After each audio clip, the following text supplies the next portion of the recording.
Welcome back. Today is July 27th, and we're going to start up Discord. For those of y'all who are coming in, who are watching this later in the week, make sure you visit GulfCoastMesh.org or in our Discord.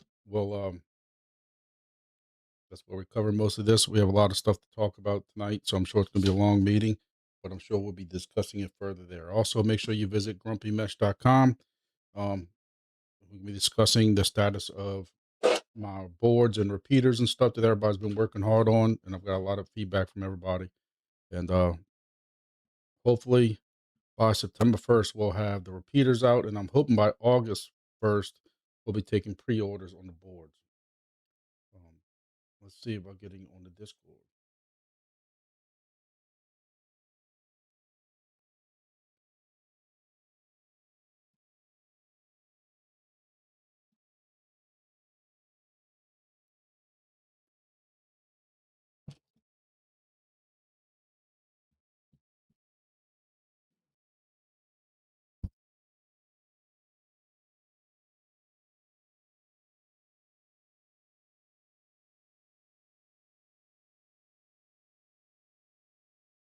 This is the sun's coming up.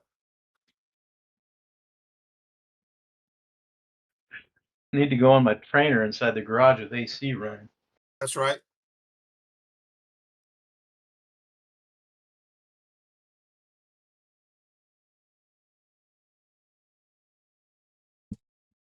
Remember the fire station right before the old brown store there in 40 heading to my house? Roger. One of the guys bought a repeater, waiting on the stuff to come in this week. Cool. What kind did you get? Same one we got on the EOC there in Covington. Okay, that'll work. You got a backcountry antenna? Yeah, all the same stuff. When you sent those links, I forwarded it to him, so that'll be Perfect. it. It'll work. 88-foot tower or something like that, and as high as I'll climb the tower to put it up, where it'll be at. That's right. I thought the EOC in Covington had a DIY repeater. It does. No, wait. Yeah, I think it does. Or no, did Matt put that one up? That's the one that Matt put up, that seed one. Yeah, it is a P1 Pro. But it does work pretty good. It's got a half a watt. Yep.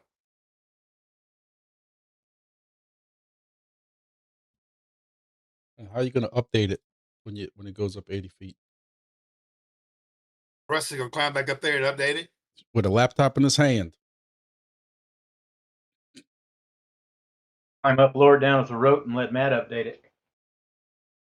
That works. They make a fiber optic USB cable that's powered. So one could get one of those and plug it in at the top and leave it plugged in. Might cost more than the repeater. Weatherproofing would be the issue on that one. Yeah, it's about $150.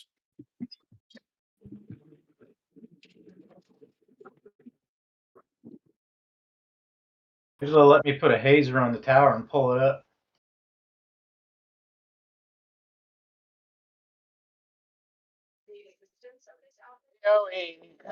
Wi-Fi are probably a whole lot better.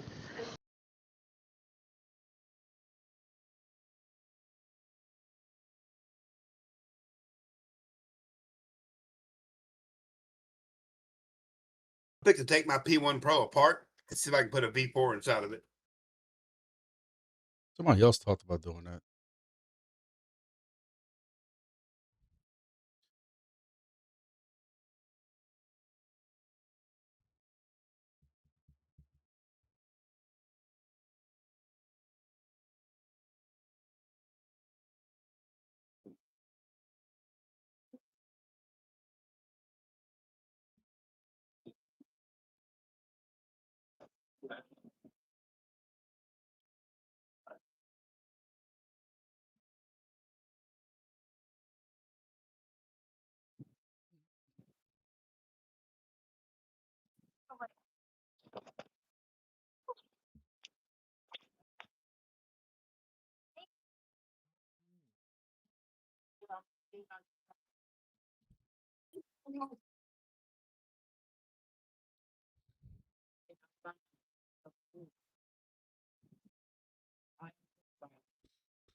Are we ready or what? We're gonna give everybody a few more minutes. We got a good amount of people here already.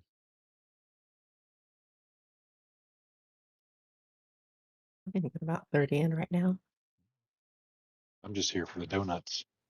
Wait, we got donuts? Where's the donuts at? Said I want la- some donuts. I'm hungry. I gotta get lunch.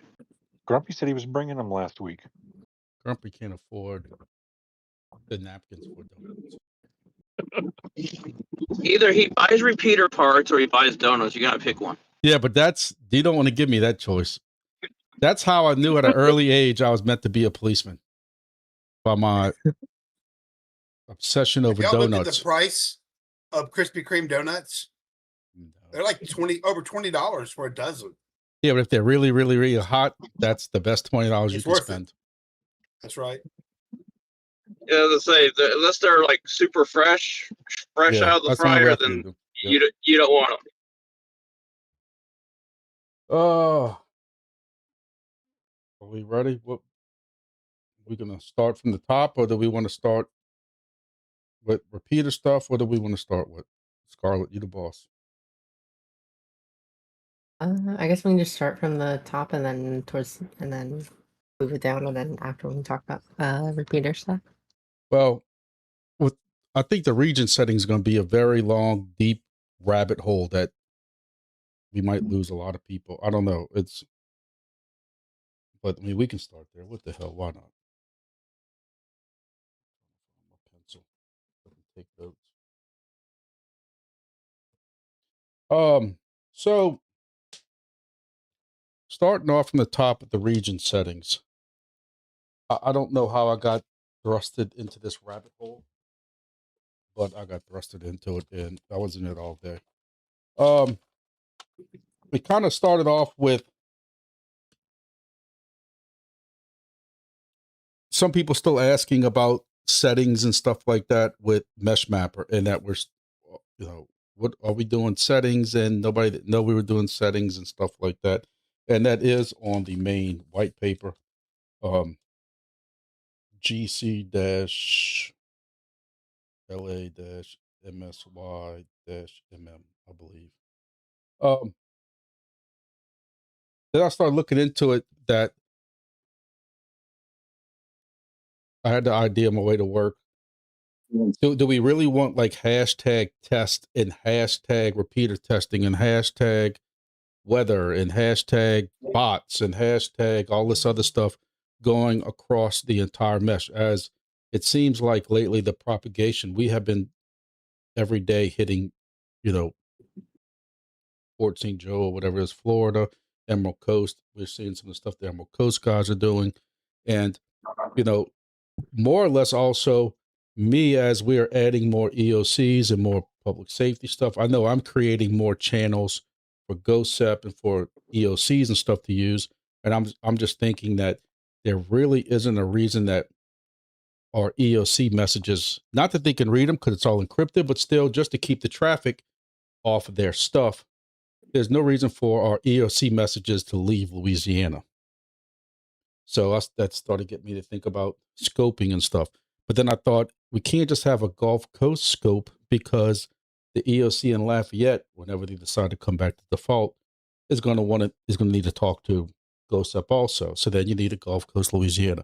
And I just started down this rabbit hole. And as I started doing some research, somehow I came across the 10 Mesh group.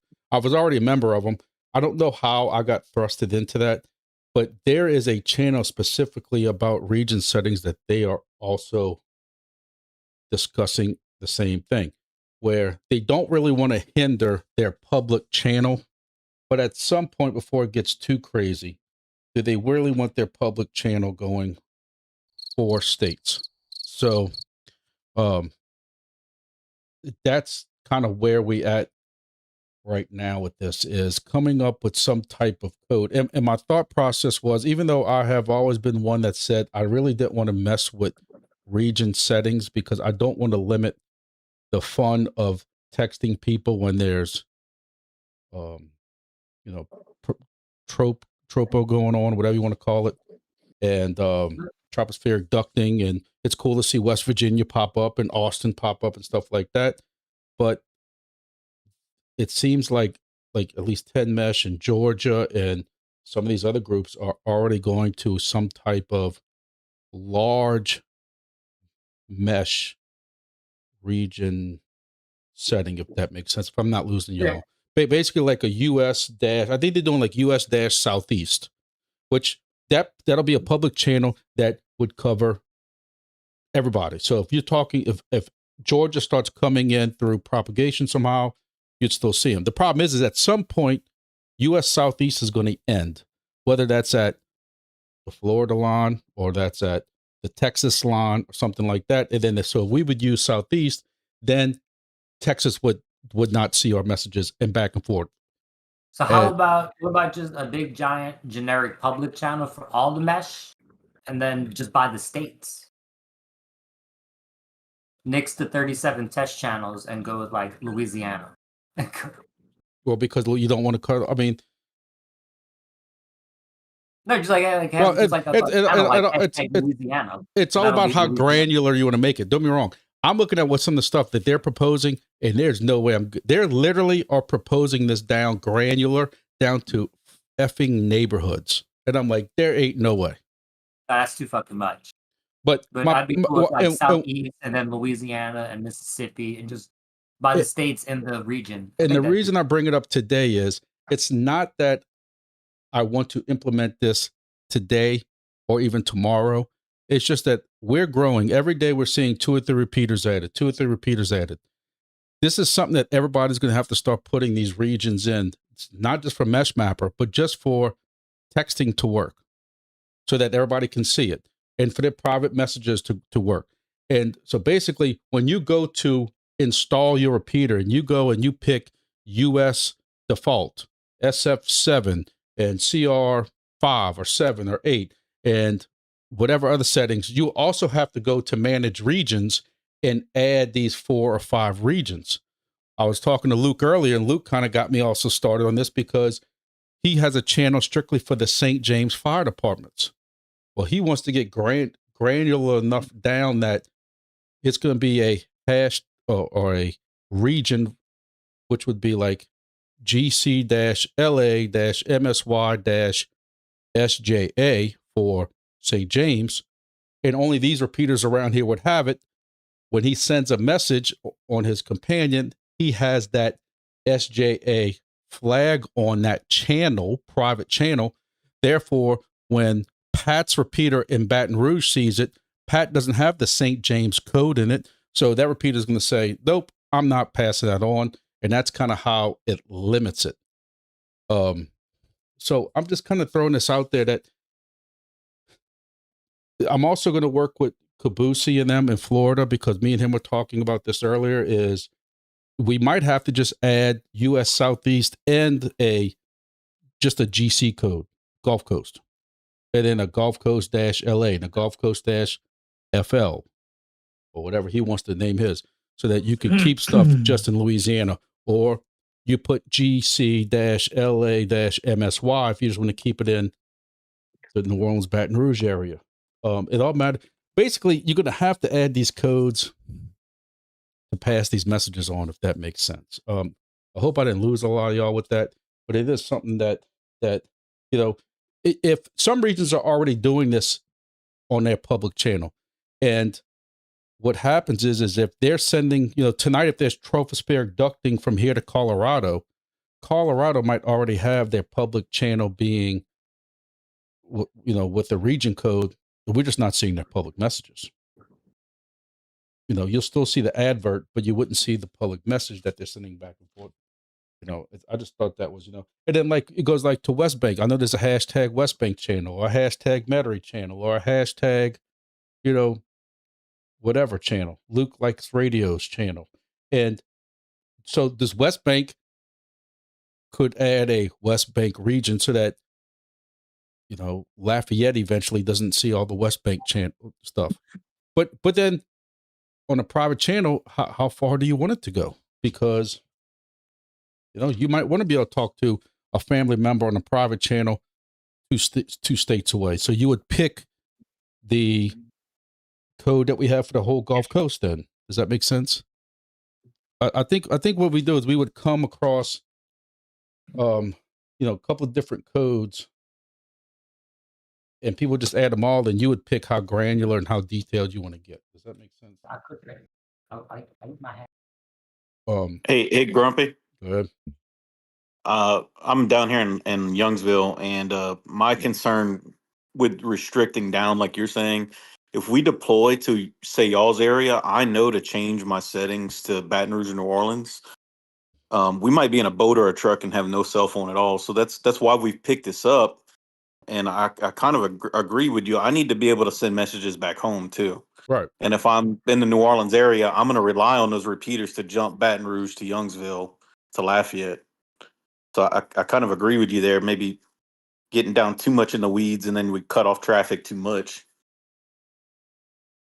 Right. That's why we leave the public channel completely unscoped. But that's not good. But you can't do that, because if Florida decides to, if they want their public channel to talk to people on the east side of Florida, or Georgia, Alabama's going through with their public channel being scoped.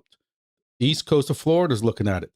Georgia's going to it. So therefore, Florida's going to have no choice but to add a scope to their public. As soon as they do that, then our public is then cut off and we're back to ourselves. So it's kind of like, but you can't look at it like per channel. Basically, you have to look at it as by code.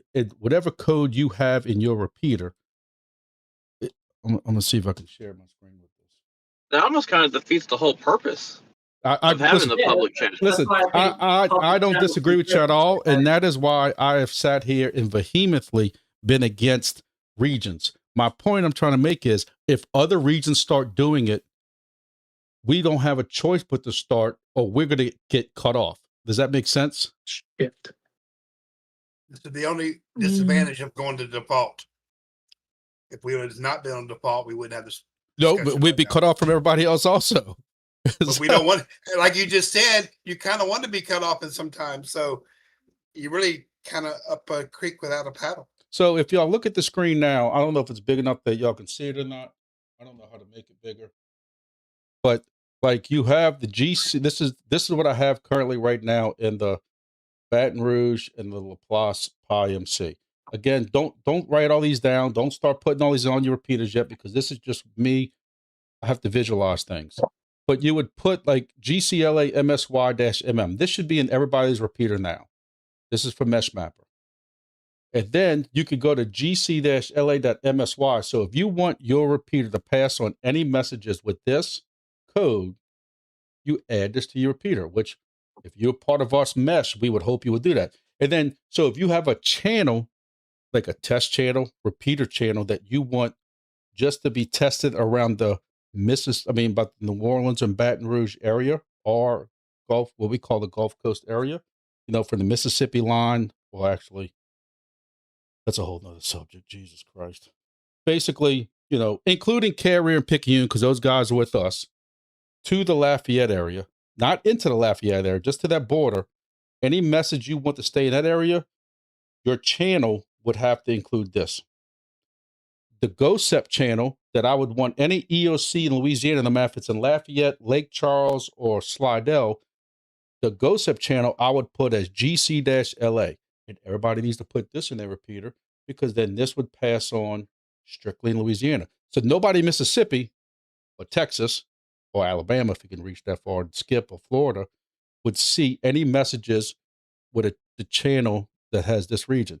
Then here's your Gulf Coast by itself, or we can call it US-Gulf Coast.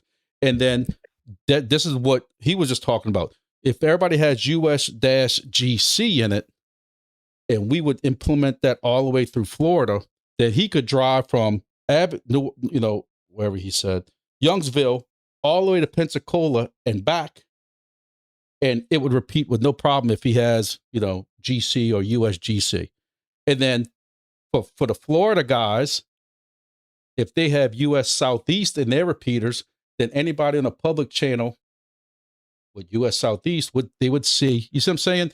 With this code and with this code, these two codes, they'd see any public messages from our area, they'd see any public messages from Alabama, Georgia, the east coast of Florida, and so on. Does that kind of make sense?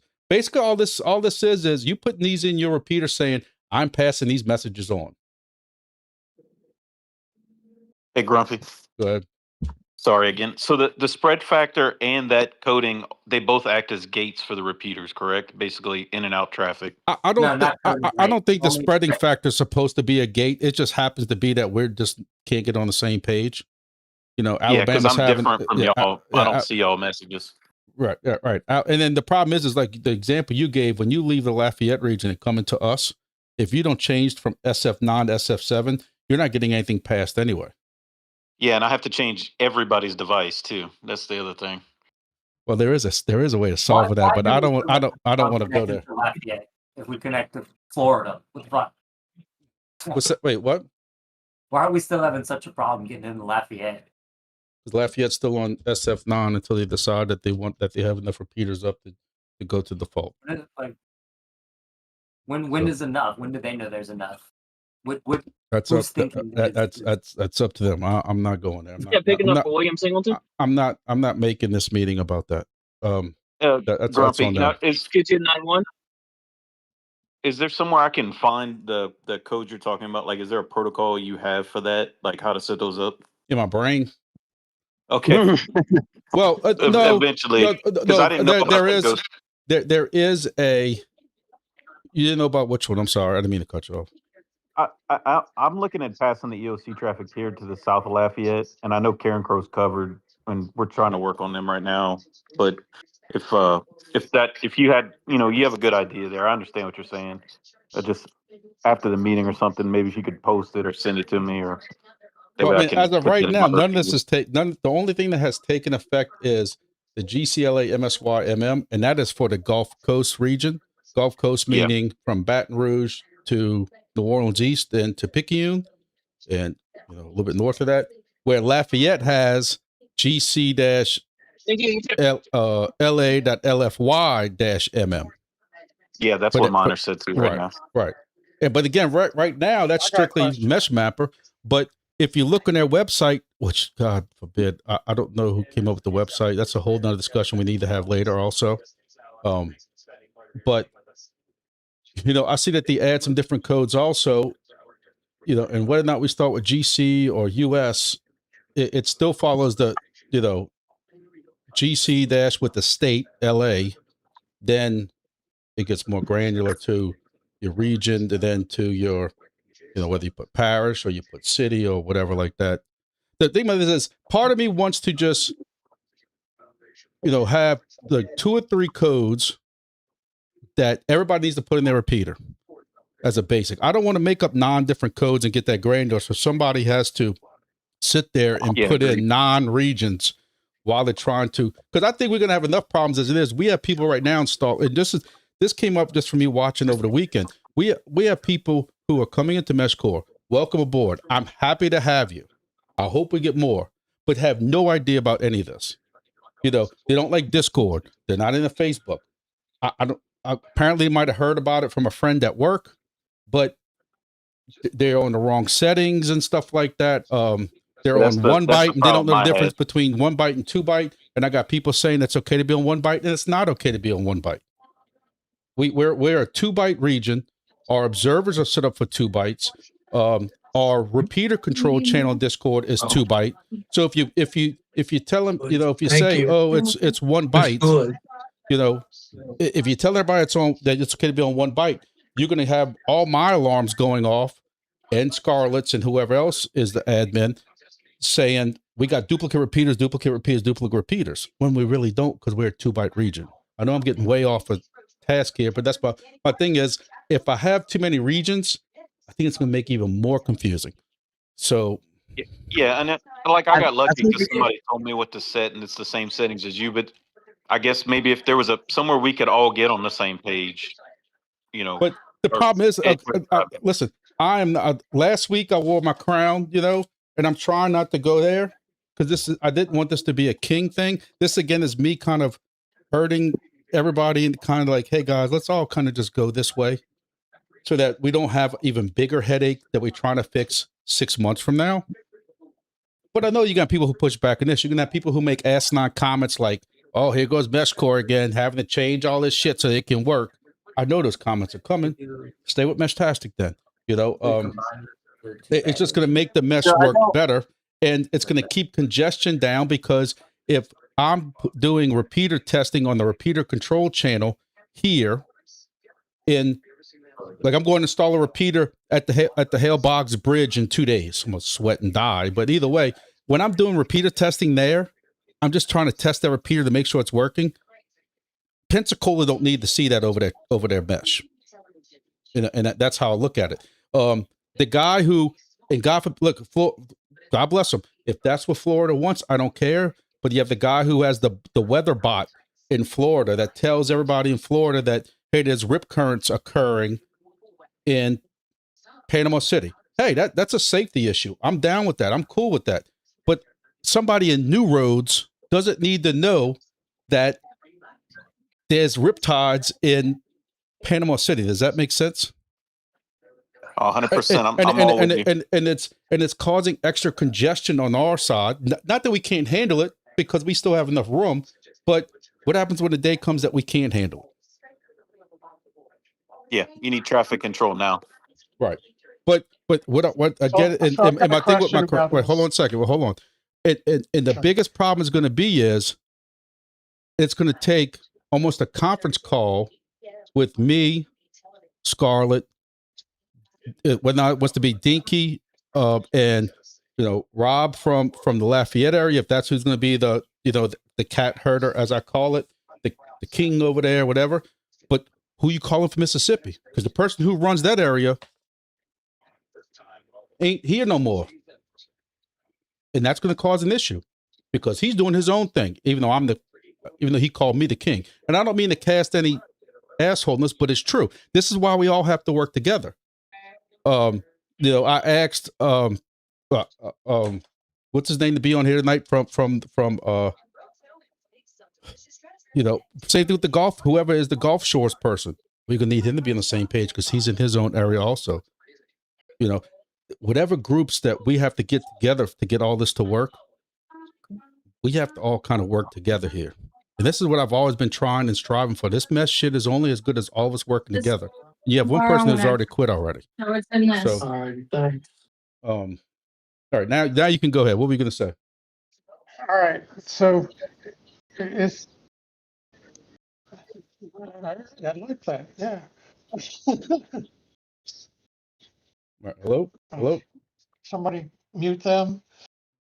So is there a switch that says that you use the regions, or you don't use the regions? Or if you put a region in, that's the only thing that's going to be forwarded? How does it work? Well, no, because right now in your repeater, you have an unscoped what says pass everything that's unscoped. So people continue to on that channel, they don't have a region in there. Everybody's repeater should pass it down here. What they're doing in 10 mesh with all their repeaters is anything unscoped. Like right now, when you go to regions, what your region is supposed to look like is um, everything unscoped should be allowed, right? That's the way it's supposed to look. Let me get to mine right here behind my house. So right now, what it's supposed to look like is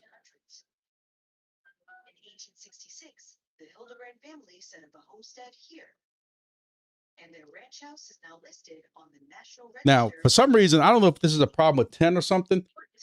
Okay, so here it is right here. Make sure y'all can see this.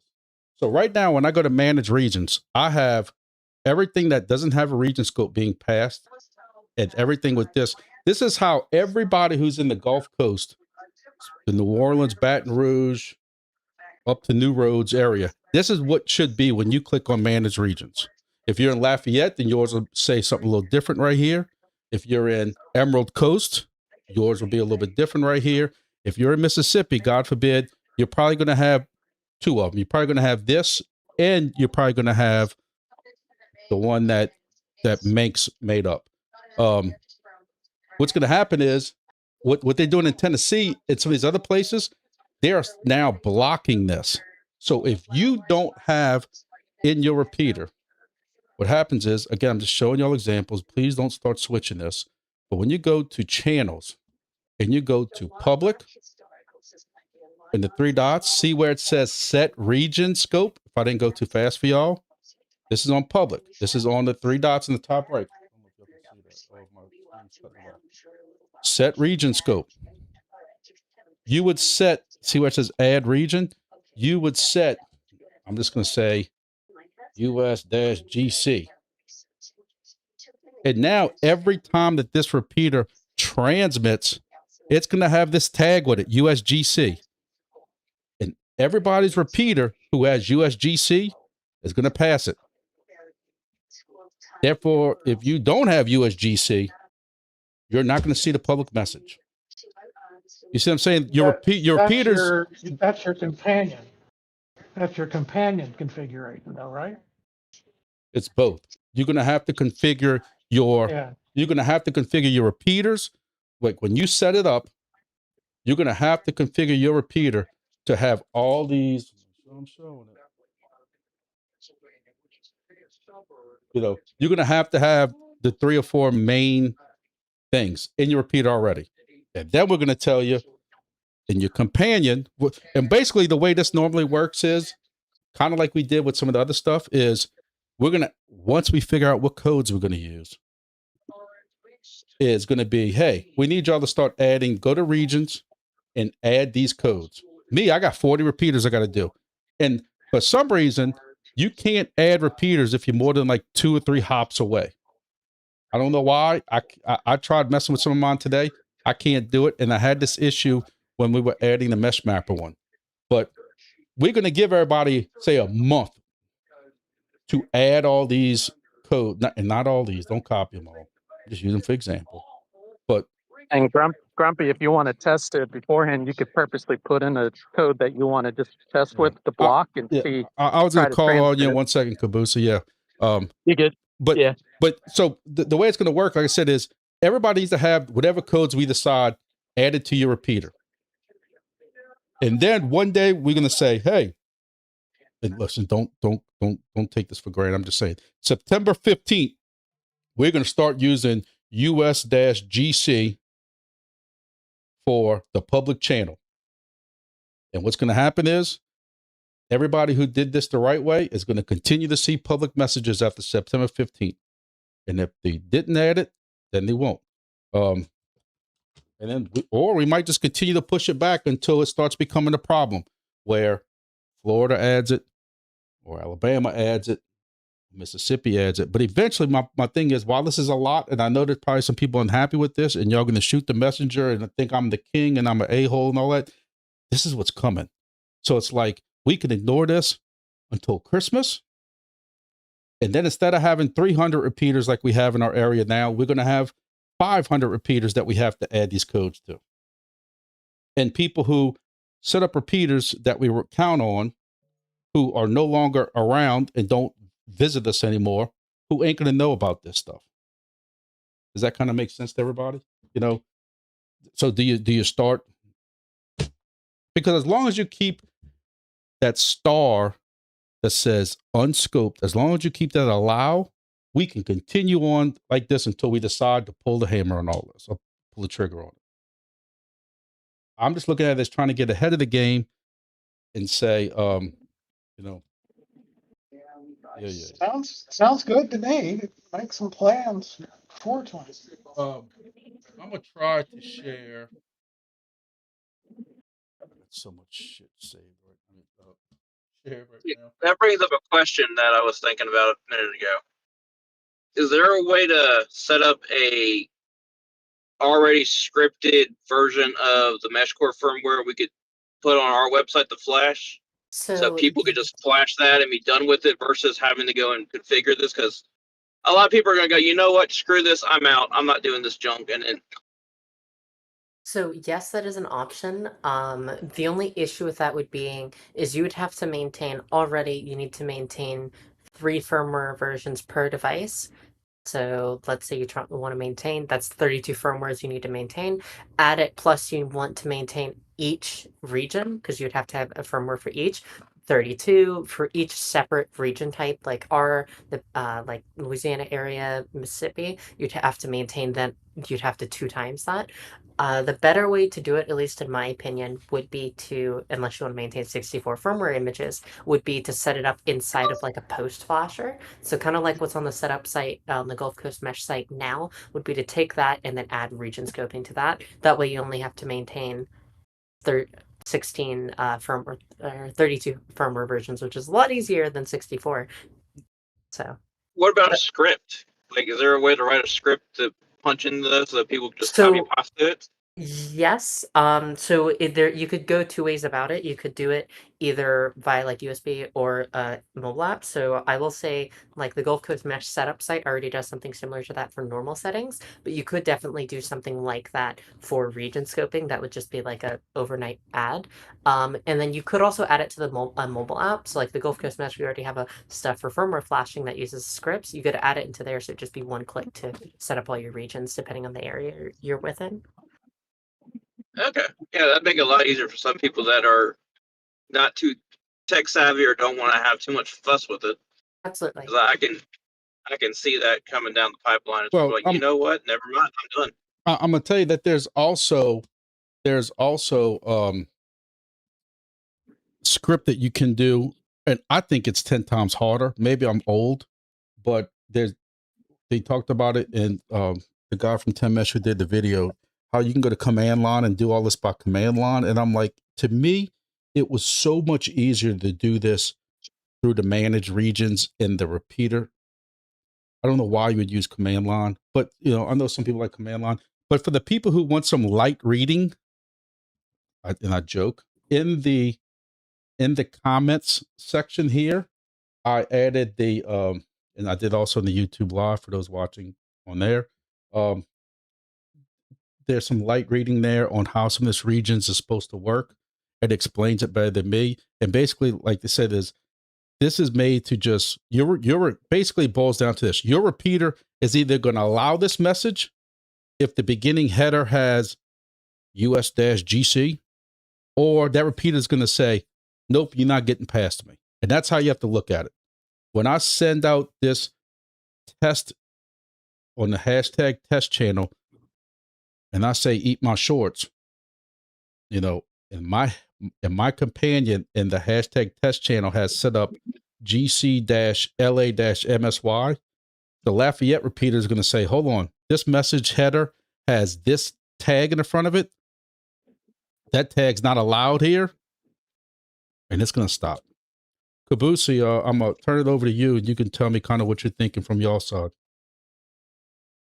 Yeah, I've gone through an easier way of programming a repeater by putting it into a text file, and then I just copy and paste it into the command line of the computer connected by USB. And that was a whole lot easier than having to type on your phone or whatever if you have physical access to your repeater. And we're already starting to play with the region in Port St. Joe. So. But did you get a chance to catch up on that on the 10 Mesh Discord region channel that I sent you? I did. And you kind of just agree with me that this is kind of something that we probably need to prepare for, right? This isn't like a knee-jerk Yeah. reaction or nothing. Yeah, especially since they're starting to bridge all the areas together now. Right. And I was thinking I about mean, that I is get for like, good. I was gonna say, I get for like all your other channels, but for like the public channel, that kind of like, to me, it just kind of defeats the purpose of having the mesh. If like you got somebody brand new that goes, I just bought this, And can't talk to anybody because I don't know anybody that does the mesh core stuff yet. but They're just gonna be SOL. somebody brought that example up, and I totally agree with it. Is the guy who's new who heard about MeshCore is going to go and think his antenna sucks. I mean, unless he's using the alpha, then it does suck. But anyway, you know, or he thinks his radio is broken or it's on the wrong setting because he's going test, and nobody's answering him. But it's because he didn't put like I get that point, but again, if we don't do it, then we're pigeonholing us to just us, right? I have a question when you have a minute. Uh, Does this affect companion to companion messaging through a private channel as well? That's a very good question.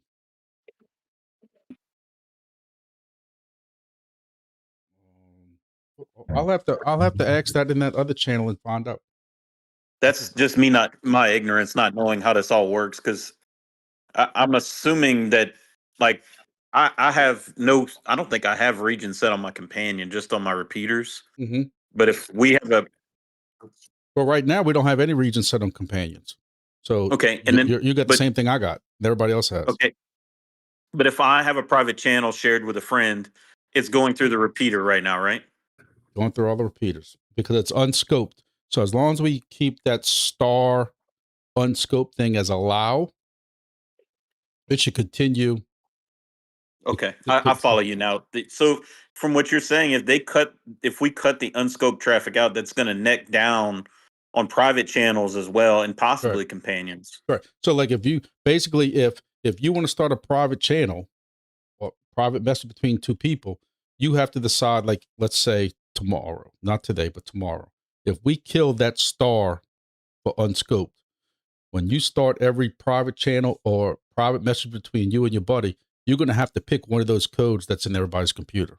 Whether it's GC, if you want to be able to talk to your buddy when he's in Florida and you're here, or if you want to use, Lafayette, so, if y'all never leave town, that's how it would be. Now, I really don't even want to get there. I would really like to keep unscoped open.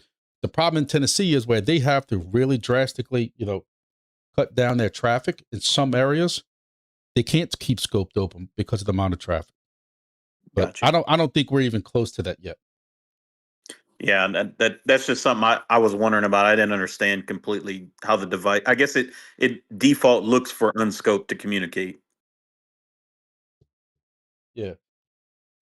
Grumpy, maybe we ought to make sure we set up, like a regional region code, and then like a state region code, and a city specific region code. Maybe that'll help in those instances.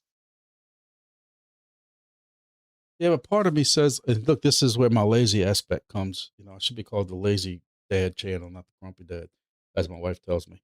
But I almost don't want to make it that granular because that's going to be more and more codes. Like, but I also try to look at this 3 years from now. If this thing keeps growing at the rate it's growing, you might wish you did. I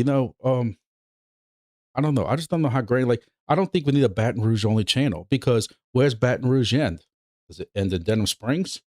Because you got to remember, repeaters and RF don't know boundary lines. Your low SEP repeaters can hit from the Mississippi state line into Lafayette on some days. So you have to basically, on low SEP, on Laplace, on some of these repeaters, on the Boob 600 one, you got to basically put every code in there because you don't know where it's coming from and where it's going. If there's a Metairie only code, but there's nothing stopping. I keep using Krabby as example. Krabby's got, majority of the West Bank repeaters for him. he can go and create his own goofy code. You know, I suck Mickey Mouse's toes.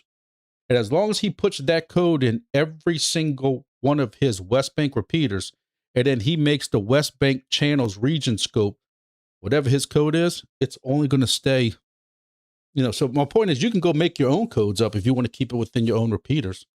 You know, I don't know. I just don't know how. I guess my biggest concern was trying to keep traffic within each region. Is we shouldn't be flooding Mississippi with our goofiness on some of our channels, or, you know, Florida's, you know, again, I use the bot guy just because I saw it like earlier the other day. I saw where he put the Riptide thing. I think if you live in that area and you go to the beach, I think that's a cool bot. I just don't think people in New Roads or Lafayette need to know if there's a Riptide there. Just like if we got some kind of air quality problem in Baton Rouge, does Mobile, Alabama need to know? You know, that's just kind of where I'm. So let me ask you a Hey, question. Grumpy, I think that the smallest that anybody should go within ourselves is parish, not towns, not cities, not neighborhoods, but parish. And the only reason I say that is, like I was texting you earlier, is if I'm sending across fire department traffic, I don't need to be flooding the network up in Baton Rouge and stuff like that. But keep the other codes in there for statewide traffic, but have the parishes sectioned off if they want to do that, for like the instance that I'm doing it, or maybe you would do it out there in St. John with the amount that you have and stuff like that. But I would say at the smallest, do it by parish Yeah, if people want to do that. But what I'm saying is, The problem there's with no that, limit. There's no limit with that. Is if Luke wants to go Well- and create codes all the way down to St. James, he could even create a code from St. James to Lutcher, and you can even make it Lutcher East and Lutcher West. As long as Luke's going to go and put those all in his repeaters, and he's going to go set up channels with that, he can do it all day. He just can't go expect everybody around there, i.e. Conrad, to go and put that in 15 repeaters, is all those extra codes. But I'm not going to sit there and limit people on what codes they can put in, because it's up to them to go put those codes in their repeaters and understand that they can ask other people to put their code in there. They don't necessarily have to, because the website's going to say, these are the 3 or 4 main codes that we're going to put in every repeater. Yep. the problem I see with that is that if you want to go to a parish or county that is past one of those counties, then how do you get through the county that's in between? Because you're going to have parish. whatever channel you have. If you're past that parish, what I'm saying is, there might be 7 or 8 codes in there. If Luke wants to start making up all these different codes for different sections of his parish, he's also, in addition to that, going to also have the Gulf Coast code, the Gulf Coast Louisiana code, and therefore, when Dan goes and sends a message on public with the Gulf Coast code, it's still going to pass through all those parishes, because he has the Gulf Coast code in his repeaters also.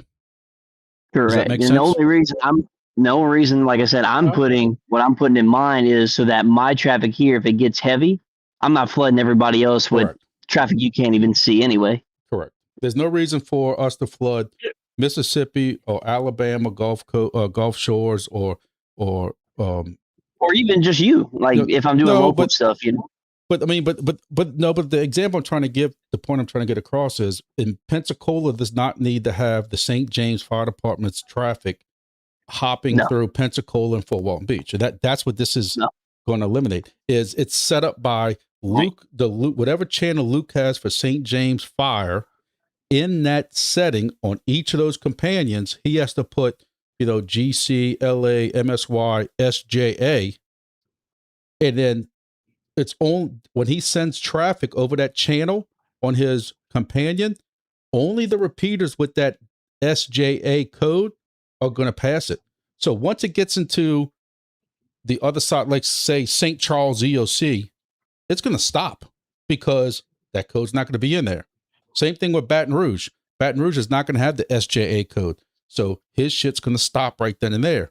but all the other traffic's going to pass through there because you're going to set up a channel, and basically every channel that's in your companion is going to have one of the 3 or 4 codes in it to pass. Is there a way to And- set it up where all the channels have codes, but like the public channel stays open to anything? Well, that's what we were saying earlier. The problem's going to be is while we can do that, the other outside regions that the whole fun of this project is that we can talk to Florida and sometimes talk to Austin and sometimes talk to Tennessee, their public scope is not going to be open. I think this is a bad idea. Then, for me, then kick them. Like, okay, cool. You want to go do you? We're going to do us, and we're open. But if y'all want to change I it, want you come to and talk understand. to us. Hey, If not, we listen, don't need to talk to you anyway. you're talking to a guy named Grumpy. I'm on the same page with you, but I've had to forget a lot of shit to try to keep everybody herded in the right direction. That's fine. Understanding that 99% of the other mesh is doing this, and we're going to be the only ones not doing it. So does that sound like Is there that? a downside? What's that? Is there a downside for us not doing it? Like, is there anything that would harm us? Part of me, this is okay. I'm allowed one a-hole comment of the night. I'm gonna use that flag right now. If I wanted to limit how much I was messaging to that level, I would stay on Meshtastic. Boom, boom. Right? Part of me likes to, I'm gonna use the ham term, DXing. I go to Destin and Fort Walton and Gulf Shores a lot. I'd like to be able to continue talking to people down here, but Caboose and them ain't going to be able to stay unscoped on public if they want to talk to the east coast of Florida or their state right north of them, Georgia, and Alabama. The central and north of Alabama is also going to a scoped public. So at some point we won't be it. So Gulf Shores is going to have to make a decision soon. Do I want to talk to people in Louisiana? Or do I want to talk to Alabama, Florida, Georgia, East Coast Florida, and everywhere else? You see what I'm saying? If you want to do that, then why not just make your own private channel? You can make it public Louisiana, then it's only Louisiana, or public Mississippi. You're locking everything down if you're putting region codes on here. You're making it not you directly, Grumpy. You're making this mesh only for Louisiana by doing region codes. That makes asinine sense. Hey, Because why then not you're just going to scare off DX people who code? want to do this. And you get some guy who comes off the street, says, "Oh man, I want to try Mesh Core." He puts it on. Now he doesn't know the codes because he or she doesn't do Discord, doesn't go to the channels and get those codes.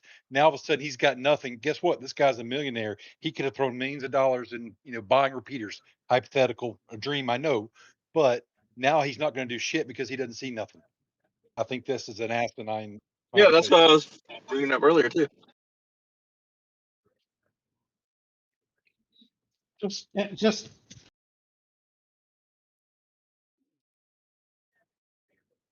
If you really want to have private stuff, that's what it kind of seems like. Like you're saying, we're not having problems with traffic going here and there. Then make a private channel that for Louisiana, public-Louisiana or something like that. I don't know. That's my 5 cents. Oh yeah, exactly. how about hashtag DX?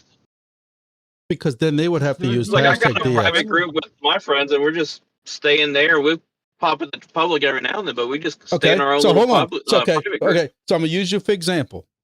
You and your buddies, how far apart are y'all that are chit chatting on this private channel? 5 miles, 10 Luke miles. down there in St. James. Okay.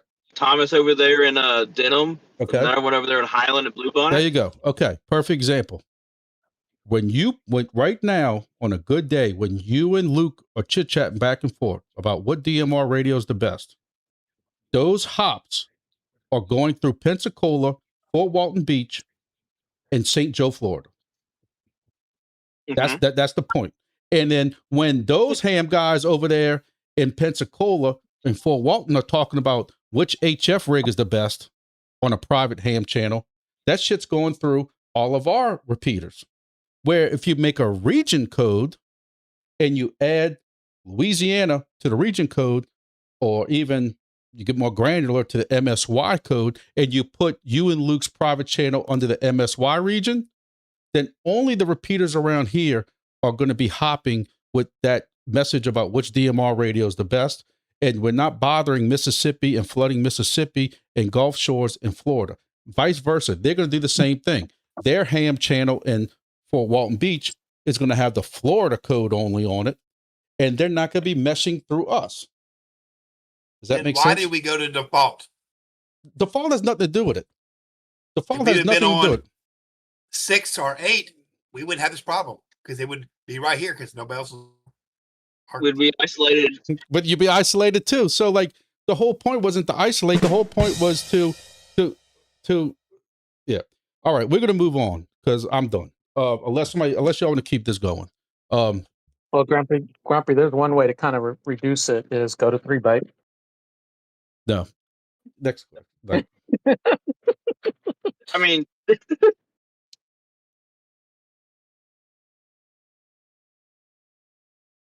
I guess maybe what I need to understand is different people have different goals of this mesh, and maybe that's what I need to adopt to. Is me, I left Meshtastic strictly because I could only hop 7 times. I wanted to hop as far out as cool. I think it's cool to message Florida. I think it's cool to message Gulf Shores. If I'm down there and this like that. If we don't want to adopt regions, that's fine. Understanding we're going to be talking to ourselves. To some people, it sounds like they don't give a shit. Then that's fine. Understanding that you won't be able to talk to Florida in the future. You won't be able to talk to Gulf Shores or any of that. Alabama, when if they come online some more, the guys in Hattiesburg are going to have to make a decision to North Mississippi and then to Alabama where they're at. They're going to have to make a decision. Or they're going to go along with what everybody else is doing, or they're going to be isolated with us because we don't want to adopt what everybody else is doing. That's only if they start denying the unscoped traffic. If you still allow unscoped traffic, you can still communicate across regions. We can, yes. If you drive to Florida, I'd be able to contact you in Florida. You're right. But when Florida adopts, I'm going to say GC-FL-PNC for their public scope or US-Southeast so that they can talk to the rest of Florida, they're going to be chatting all day on public. We won't see none of it. And then when we try to chat to them, they're not going to see it.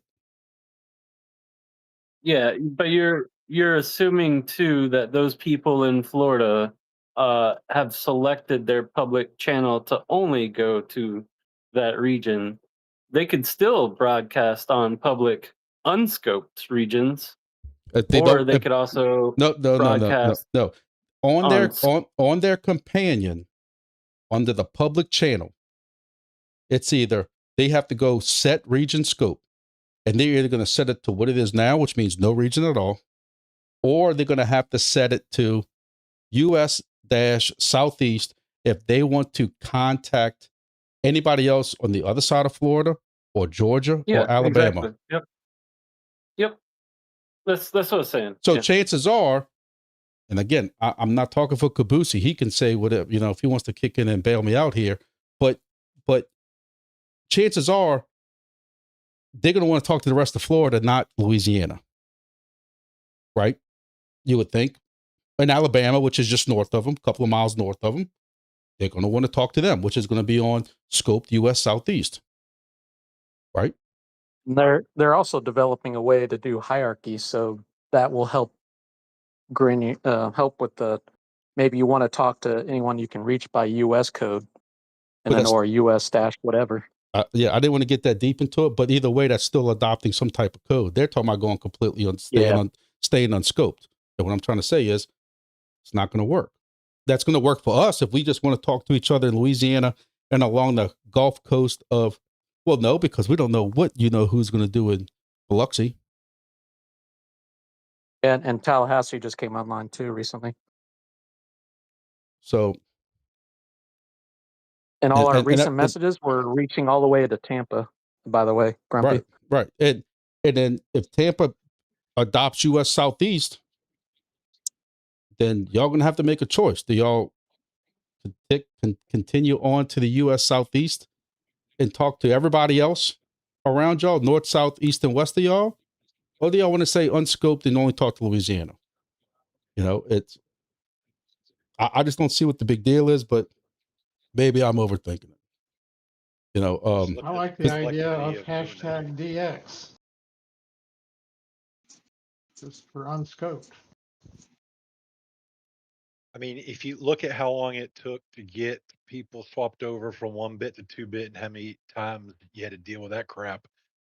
And then now all of a sudden now you're wanting, or I'm not saying you, but the idea of having to throw in all these extra codes. listen, I cringed when I read this earlier today man. and almost went into full panic mode because I knew that comment was coming, and I'm not disagreeing with you. Trust me.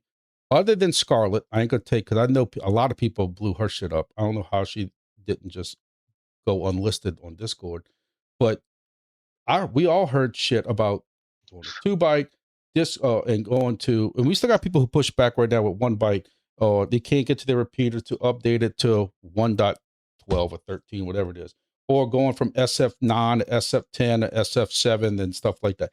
I understand, but that's also why I'm trying to get this kind of started now and say, so if we do have to go to this in 2 to 3 months, we're not scrambling to put this in repeaters. Now, my point is, we can still go right now and say, hey, everybody, please start adding these 3 or 4 codes to your repeater. And nothing changes. All messages go through like they're supposed to, whatever like that. But you're prepared that when certain other groups flip the switch, we can flip the switch also and not skip a beat. It'd be nice if, I think, I can't remember who it was. Someone had made the comment about as far as the granularity of it, instead of having it down to even parish or, town area, No, leaving it just as state.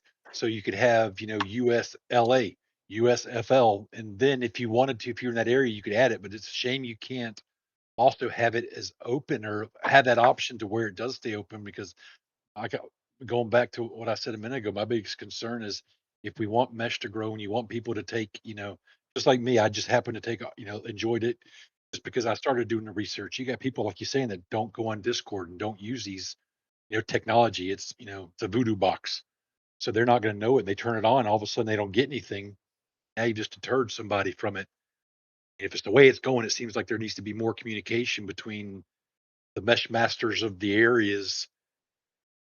Almost we need to get a better idea of how you're going to label them and, what you're going to do, not make it too complicated. Or if you do make it too complicated, if you really want to granulate it down to your parish, then it's going to have to stay theirs. I don't know. Just to show you how much I'm on the same page with you. I don't know if I'm sharing it or not, but because I'm on a different page. But No, you're showing your agenda. yeah, I'm trying to, but just trust me, bro, when I tell you it's on my YouTube right now. But in the comms channel where they're discussing all this and they're discussing them and George and all these people put this together, I brought up that and I said, what about the people who aren't on Discord, who don't follow Facebook, who don't do all that? I brought that concern up, and basically it's like you just got to flood everything, flood all this and do all this and then broadcast messages and well-used mesh core channels. You do it on, but how am I going to flood it on mesh core channels like public when we're already on scope? Like I am on the same page with a lot of y'all. Like I said, I'm bringing this forward so that we're not cut off from the other regions. If we're not concerned with that, then we just keep on carrying on. Hey, I got a question for you. I'm glad I had a drink first, Scott. Good. Well, no, just listening to this. So you've got these individual states that are trying to create a larger region. What happens when that larger region wants to go nationwide? But they don't. They're trying to cut down from that now. Now you did have some people who agree with me about having a code for a public channel for a much larger region, or something like that. But I think from reading, a lot of the people, this started with kind of the same concern that I had, is for the people who don't want some goofy channels going across 500 repeaters. That's kind of why some of this is implemented, and again, I'm talking about adding 3 codes, a full Gulf Coast from Lafayette all the way to Florida code, then the Southeast code, which is what everybody over there is using, and then maybe like a statewide code. Then from there, if anybody wants to make their own parish code or their own city code or their own fire department code, y'all can do that. Because it's going to be your channels and your private channel and your repeaters you're adding that to. But I mean, I could see its worth, but like you keep saying, you're trying to hurt a bunch of cats with getting it involved, to get it implemented. It's, I mean, it would be easy to say, all right, well, who's going to be in the Southwest region if they create it? Where do you cut that off? If you say, well, it's Tennessee down through, I don't know, whatever, Arkansas and Mississippi. Well, why are you cutting out Louisiana? Okay, well, let's add Louisiana. Well, why are you cutting out Texas? Well, let's add Texas. Where do you stop? Basically, it would be this. Basically, it would be this handshake agreement. Is right. The Southeast, as far as what's putting in companions, we wouldn't put Southeast in. We would have a handshake agreement with those people like Florida, Emerald Coast, and say, hey, we're going to put in U.S. Southeast in all of our repeaters down here. So when you send something on public, we're going to see it. And then, hey, we need y'all to also put in the Gulf Coast code down there so that when we send something on public, you're going to see it down there. And that's how that's going to work. So Texas, as long as they put the Gulf Coast code in there, they're going to see it. They're not going to see Southeast unless somebody from Florida or something like that talks to whoever's in charge of the group of Texas and say, can you add our code for us? Yeah, and what you're trying to accomplish, it's going to have to start locally and spread out, and it could be done. Unfortunately, we're not the first, so we're not setting the standard. And I agree with you. If everyone else is eventually moving to this, it's not a matter of when we're going to do it, but or if we're going to do it, but a matter of when we're going to do it if we want to continue to be a part of it all.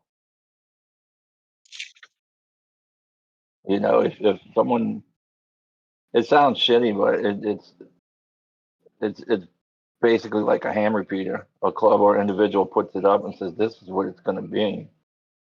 If you don't want to be a part of it, if you don't want to program your radios right, that's fine. You don't get to use it.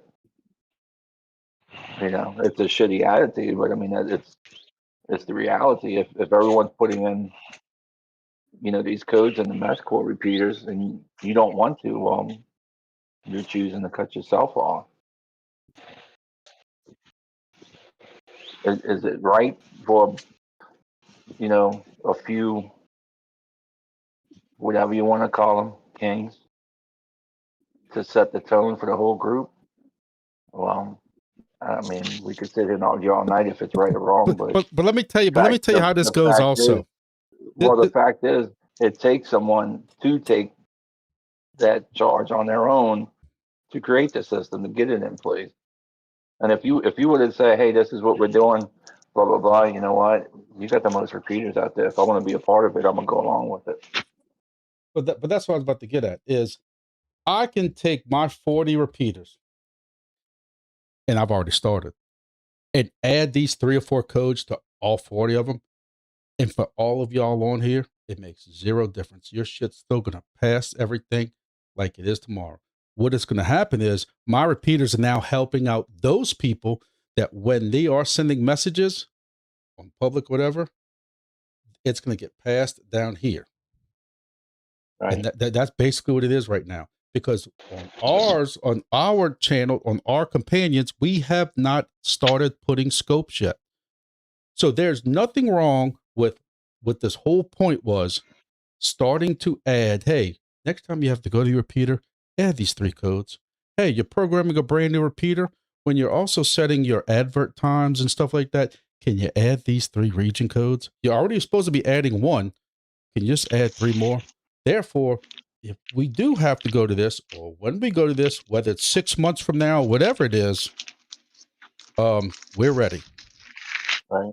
You know, now I And, do. and it's, Listen, I understand both sides, but I understand that the new person might come in when we start this on the companion side, and it might cause issues. Maybe we need to leave a public channel open that's unscoped for local. Call well, it. I mean, you can only do so much. I mean, if you're not on social media, Well, I mean, I, that's fine. Okay, whatever. But I mean, the information's out there. You got to go looking for it. You know, if you're brand new to any kind of hobby. I mean, let's go back to the late '80s. I got into scanning. There was no freaking radioreference.com. You went to Radio Shack, got the police call book. well, you just did If you blank don't go scans. looking, if you don't go looking, like you said, if you take a mesh core companion, turn it on, and you're not hearing nothing, you're gonna get discouraged. Well, if you take a ham radio and you turn it on, you don't program any damn frequencies, then you're not gonna hear anything either. You got to go looking for the information, and you can't put the information out everywhere that everyone's gonna see. Well, I'm gonna tell you, I'm mean, gonna say this, and I'm gonna talk out of both sides of my mouth at the same time. I've always said is, how do you get involved in a project like this, and you're not on either Discord or Facebook? But there's people out there that are. But you look at people like me, who I have brought on St. Charles Parish, Assumption on the EOC side, it's St. James and stuff like that, where those guys, EOC directors, they're not on Discord, they're not on Facebook. No. But they're not going to get these updates unless Conrad, because I'm the one that got him involved, and I'm gonna say, hey, either I'm gonna have to go down there and do this, because so that's another thing is I'm making more work for myself, because not only do I have to go and add this to 43 repeaters, what Thibodeau has 4 different companions right now. I'm gonna have to go down there and add 4 codes to 4 different companions whenever we go that route, right? Right. You know, I listen, guys. I didn't mean this to be an hour and a half conversation. It's we can kick this can down the road for another 6 months. And the last thing I got to say about it, as far as people finding the information, if you found mesh core and you found it on the internet, if you want to know what's going on with mesh core in Louisiana, you should have enough sense to punch in mesh core Louisiana in a Google search bar. Yeah. I don't know. I don't like. Common sense ain't so common.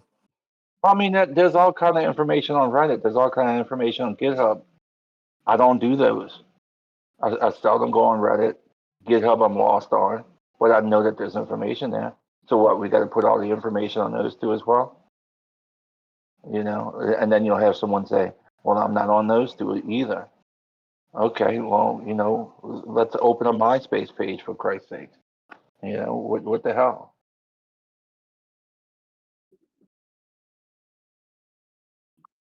I just feel there's no excuse.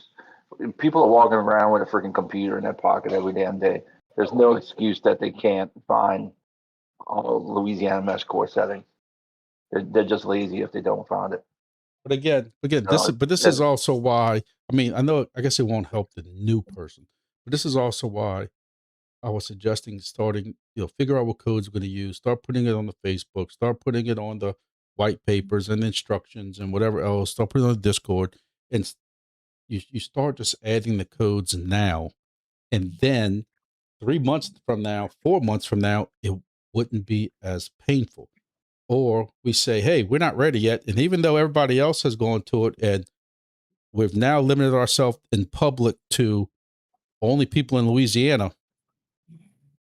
we made that decision together. I don't know. I understand. Look, this is bullshit. I don't disagree with y'all. I don't want to do this. I don't want to go and add this to 40 repeaters that I cannot get to remotely to manage these regions for some reason. You know, so I'm on y'all's side, but again, the whole spirit, at least for me, for Grumpy, was the whole spirit for the whole mesh core thing was to be able to talk out of state and to see how far it goes. And the goal of doing this was to, you know, talk to people in Florida and whatever. And by not doing this and saying, this is bullshit, we ain't going to do this. Okay. But we just spit in the face of that. Again, that was my goal. Why are we doing regions then, if that's the case? Wait, out what? of curiosity. Why are we doing regions if you want to talk to people out of state? Like, aren't we limiting and then the opposite of what you're trying to accomplish? Now, I don't know if you came in late. The other states are all going to regions. So either we go get on board with regions or we're cutting ourselves off.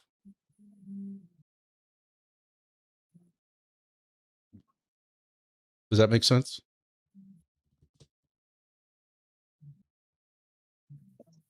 Bro, you still there?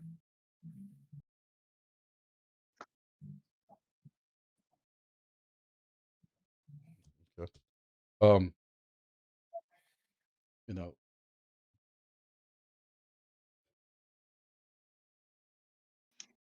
I don't know. You know, the regions was for two different things. You have a code for the public to continue to be able to talk across the Gulf Coast. That's one code.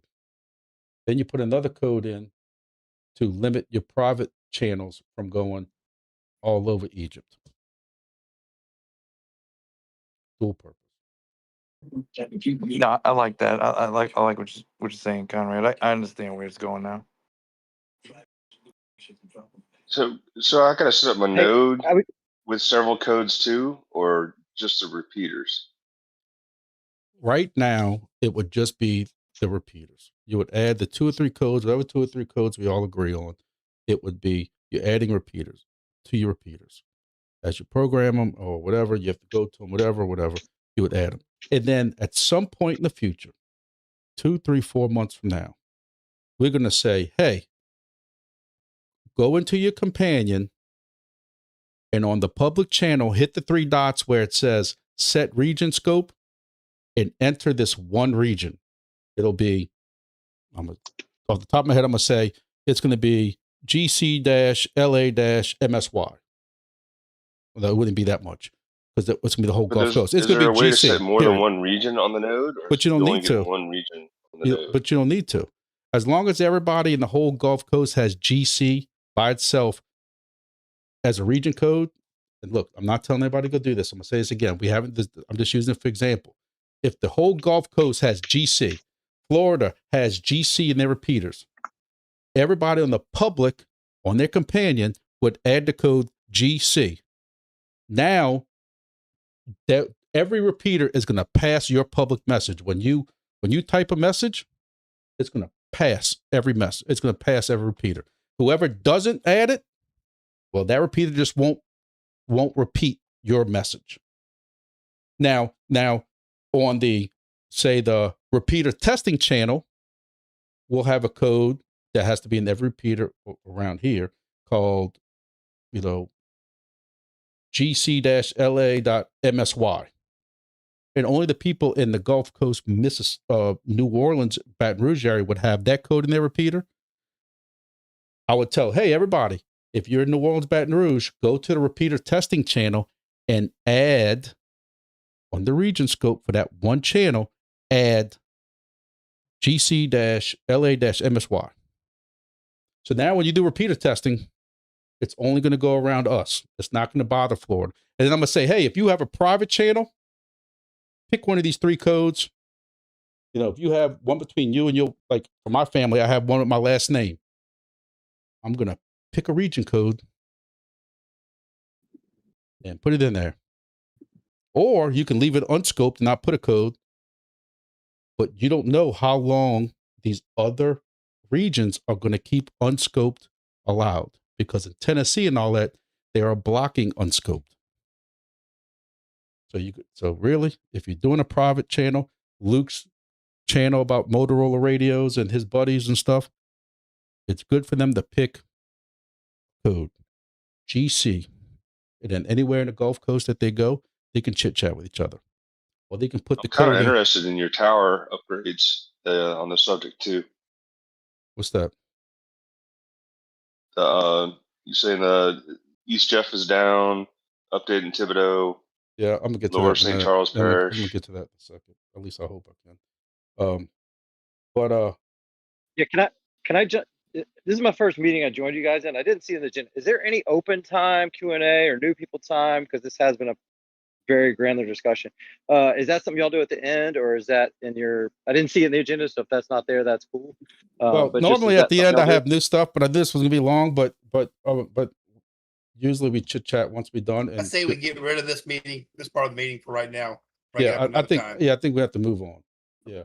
Yeah. Yeah, we'll No give you a little bit of more, time a little bit later. No more region talk. Yeah. Make a motion to move on. Yeah, move on. Yeah, but we'll Who's the give new you some guy in there? questions. Yeah, Let him introduce himself.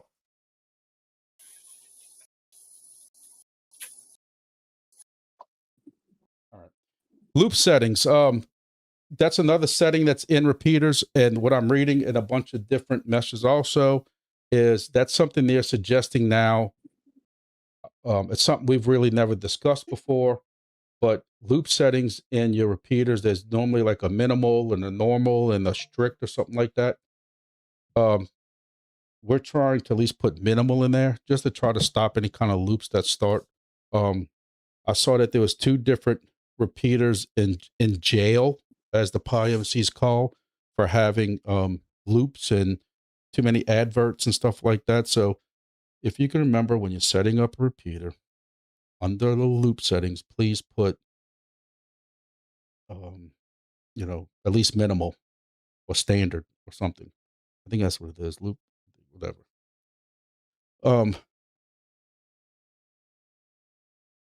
Mesh Mapper, on the Mesh Mapper admin site, there is actually a place where you can see all the different settings. I just thought it was weird to see.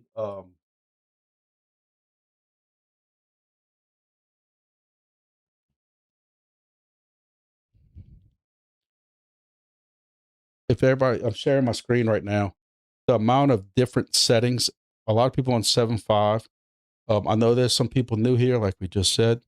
If you're new, and I see some people saying how like I can hear messages, I can't get back out, or vice versa.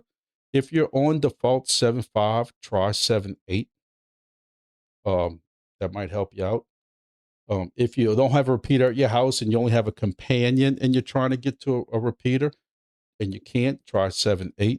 I just think, just to show y'all, they got, some people on 9.7 still. They got some people. This is just the Gulf Coast region. This isn't Lafayette. This isn't Gulf Coast, Mississippi, because no, he has his own thing. This is strictly the MSY section. You still got people on 11.7, but I mean, you got people on 8.5 when we were never on 8.5. I don't know if people have just jumped on their own thing. I just thought this was crazy. Interesting. Interesting is my word I need to use. But but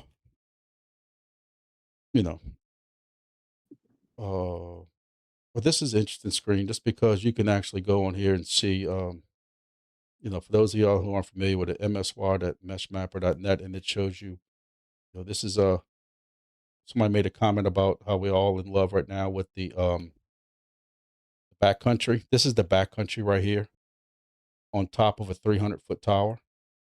I wish they would have put it at 400, but you can see how far it's getting into St. Francis. Oh, this is New Roads, Organza. I think that's crazy. So I just wanted to pass that on and show that to y'all. Anyway, so moving on. Let's see. Now we can talk about towers real quick. I just want to give props to the Wilmer Tower. That Wilmer Tower is booming also. Congratulations to Pat and Mike for getting that together, and whoever else had parts of that. But they're getting range also. This is Wilmer, and it's hitting all the Causeway into Baton Rouge, I-12, even 190. So this is a repeat that's really going to help that area. I don't know what's going on with the Washington Parish Tower. That repeater is still sitting around here somewhere. My tower guys are backed up and can't get to it. I'm hoping he contacts me one day and says, because he has work that he has to get done in the tower also. It just keeps getting put off, but hopefully Washington Parish EOC, because this is going to be a good tower once it's up. He's putting it at 400 feet. So it'll be the third highest repeater next to Livingston and the LaPlace Tower. So I think that's really going to help and bring in, when you look at the range here, you're hoping that that can bring in the same thing. So,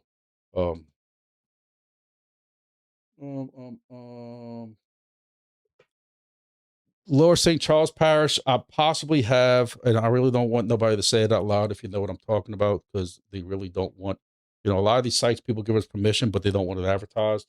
But Lower St. Charles Parish has a tower that's between 300 and 400 foot. And I got somebody who is working out permission on that. It's probably going to happen, but it's going to be the same problem we have now, is trying to get tower climbers, and who's going to pay for tower climber and stuff like that. But that would help us out, in the lower part of St. Charles Parish. Thibodeau 300 foot. The that one's dead. It went down with storm again. It's gonna get a tower climber to go and figure out that one to see if it's got a hole in the antenna like the Mr. Charlie did. I don't know. And then somebody today told me that East Jeff Hospital is down. That one's on top of a roof with that white lining on it, which, adds about 30 or 40 degrees. So it probably baked to death with the heat, but it didn't rain over the weekend. So I think Saturday was the last advert I saw from it. But luckily now it seems like we got so much redundancy that it doesn't seem to be hurting us. Anybody got any other tower building updates that they would like to add to the subject? Yeah, I still have that one I talked to you about the other day at the fire station out this way. Where's it at? Avondale. Oh yeah.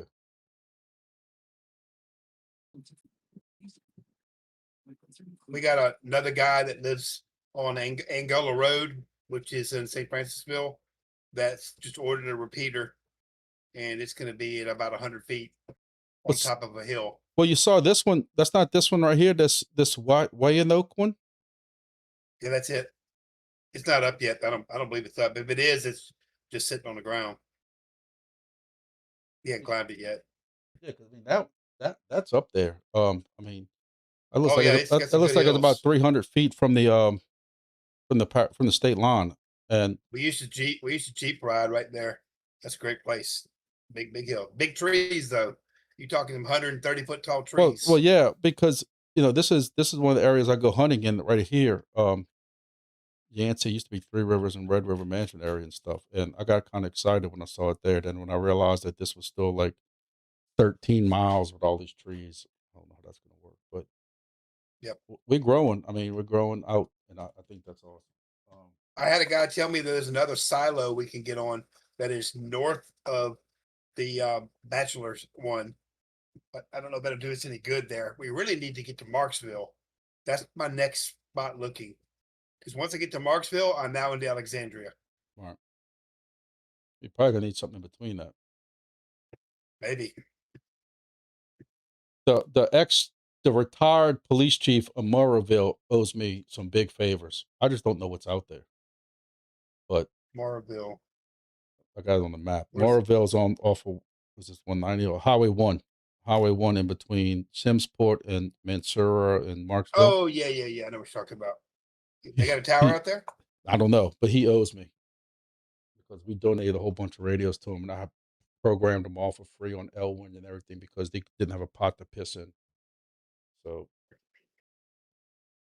I don't know if Tony's in here tonight, but he's in that area all the time. He works on farm equipment. Anybody got anything else for towers, buildings, comments, concerns? Hey Conrad, we got one in up of one of the fire stations on Highway 40 here in St. Tammany. Okay. Y'all put it up already? No, he bought it, so we ought to have it by the meeting on Thursday. Yep. All right. And then also I put earlier, his Discord name. David donated Hailbox Bridge. Of course, it's not going exactly on the Hailbox Bridge, but that's what the map's going to say. Local place right there around the Hailbox Bridge. That's 15 stories high. They got me the radio. I had an enclosure already. Got the batteries. And he bought a backcountry antenna, and that's going to go right by that area 310, whatever it is, Mailbox Bridge, which should also help light up St. Rose and West Bank, Destrehan area and stuff like that. So that's going to be pretty cool. Just need time. I'm trying to get it done this week because I will be gone all next week in San Antonio for APCO conference and Motorola conference. Anybody else? Tower stuff before we move on? All right. I'll put this section right here for MeshCore official map. I don't know exactly what's going on with it. The MeshCore official map is when you go to meshcore.io and you click on map. There's a lot of repeaters that are missing from there, including my own that were there at one point. It seems like after a certain point, they drop off, even though those repeaters work. And even if you go to meshcore.io, you'll actually see where some of them say, deleting soon or something, but I don't know why. I don't know if you have to go to your repeater and every now and then you have to, re-add it, re-update it or something like that. Does anybody know? Has anybody seen anything to do with that? But like, I know for a fact at one point, like earlier today, my NASA was gone and I updated it. And I mean, you could tell it's not even green, but I had to re-add it. It was there. I mean, you got repeaters that are like yellow and stuff that, like the West Tent one. I went underneath it today to go mess with the regions on it. So that's up. Garyville's definitely up. But yeah, every now and then you get one that says deleting soon. So It's too bad we couldn't have the Garyville up when we had that 2,000 foot tall tower. oh yeah. But just if y'all own repeaters, check the meshcore.io official one, because I think kind of the same subject we've been saying. People who are new to this, who are coming on, who want to know if they got a repeater around them, they're probably coming to this map first. Meshcore.io. So, go to your repeater in your companion, press the 3 dots on the right, and hit share. Then press upload to internet map. And also, if you did this back when we were on SF9 or SF11, and you haven't reshared it since SF11, you might want to check it. And since we swapped to SF7, because some of these repeaters still say they're on SF11, even though we are not on SF11. So just something y'all might want to check. But like I said, I know we got more repeaters than what this says we do. So y'all might want to check that. The other day I said how Lake Charles, the guy's going to put this on top of some very, very tall structure that's out there. I'm sending an observer over there. It's going to be a Pi with a 1-watt radio on it, in addition to the other repeater that's on there at Lake Charles, just to get them on the map. I'm done probably after that because I'm not going to sit here and deploy everything to Lake Charles. But I know somebody asked a while back about Lake Charles. All right, Scarlett, you want to take the floor and show us what you got? I can. Give me a minute. All right, so while she's doing that, does questions or comments from the new people?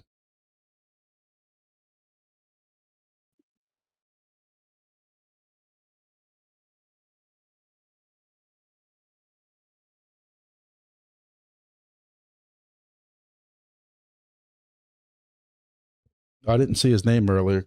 That we have a new person that had a question somewhere. I think that was OSKG that was asking the question.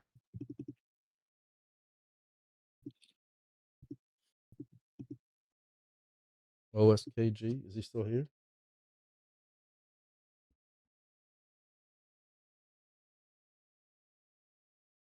OSKG, if you're talking, you're muted.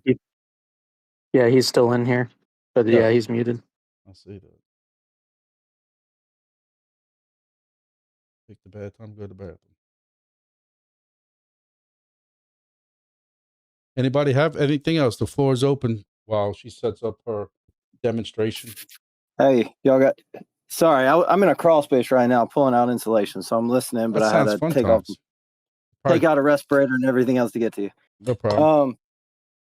Yeah. So first, quick story on me. I got a ton of mesh experience. I'm actually involved with the project that builds a custom firmware in Meshtastic for Burning Man.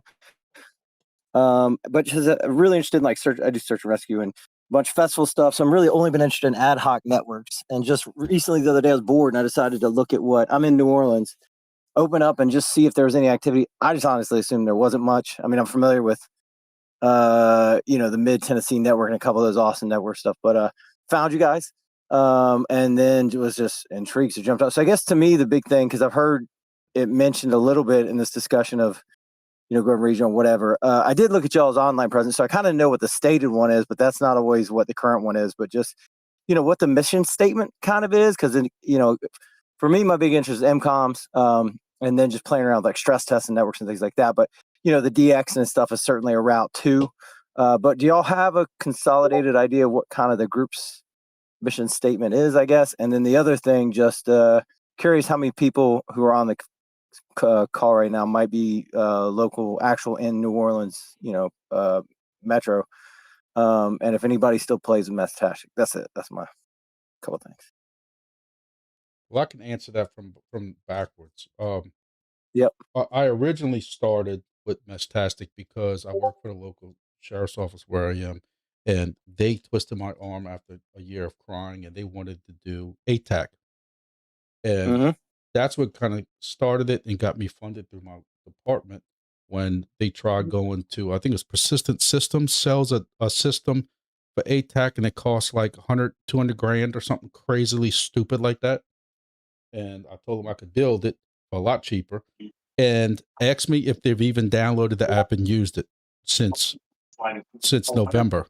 So I was putting somebody who was in here. He's not really visiting here that much anymore. He convinced me to go to MeshCore. So I was putting up dual repeaters for the longest time. And what happens is, I still have a repeater behind my house. I still have a repeater on a tower. I still have a repeater to the other place with Meshtastic. It gets zero use, even when I'm in New Orleans, zero use. And I've slowly removed my Meshtastic so I can repurpose those radios for repeaters that are going to get used. And you can see that MeshCore is way more active. Now, as far as mission statement, I can't really answer that because I think, we have so many different people that I think that you can ask 15 of these people and they're probably going to give you 15 different, Let me see. Let me see. While some of that is, okay.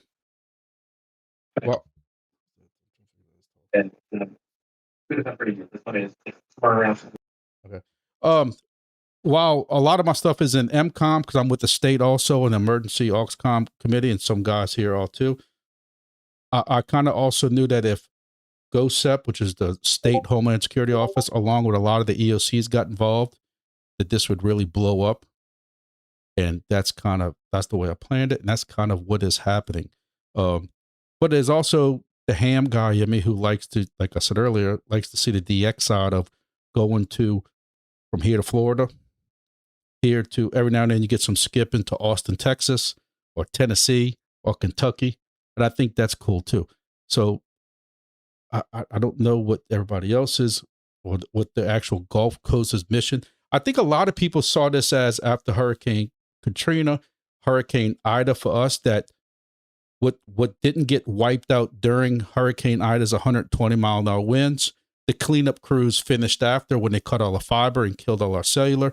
As a lot of people are looking at this, not really as an MCOM, but just as a way of communicating after some type of disaster when Starlink don't work and the cellular don't work and that kind of stuff like that. Or some people might just have this as a hobby. Right. That's very helpful because actually my interest in getting involved would be, and you know, they're multi. I'm a ham too, so it's like there are, you know, multi operations, but you know, keeping a stress test of the MCOM network isn't always in line with when you're talking about DX and all those things like that. So I was trying to just, you know, just figure out what sort of metrics were on decisions made. And then last question, and I'll shut up. But so when you say that there might be 15 different mission statements and all that, like when you have a decision, like whenever y'all make this decision on the region codes or whatnot, I mean, how does that, you know, do you have a vote system? Is it kind of whoever's the loudest? Is there a cadre of sort of a think tank? Like, how do y'all make decisions for the, and I understand that a handful of people are doing the majority of the work and own most of the repeaters. I get that. But I'm just saying, do you have a process of how decisions for You're the quote gonna unquote pull off a scab that I don't know if we want to expose in this meeting after how the first 30 minutes You have a went. king. That's quick No, answer. You have a king. don't say that. Like, you know, I know you're new, so I'll give you a little bit of slack, but the whole king thing is a joke because I've never wanted to be the person in charge and nothing like that. I started like everybody else in learning. I didn't say that. No, I know you didn't, but just so you have a little background of the joke. But Yeah. it just seems like because I've had the most repeaters put up, like He's the and Messiah.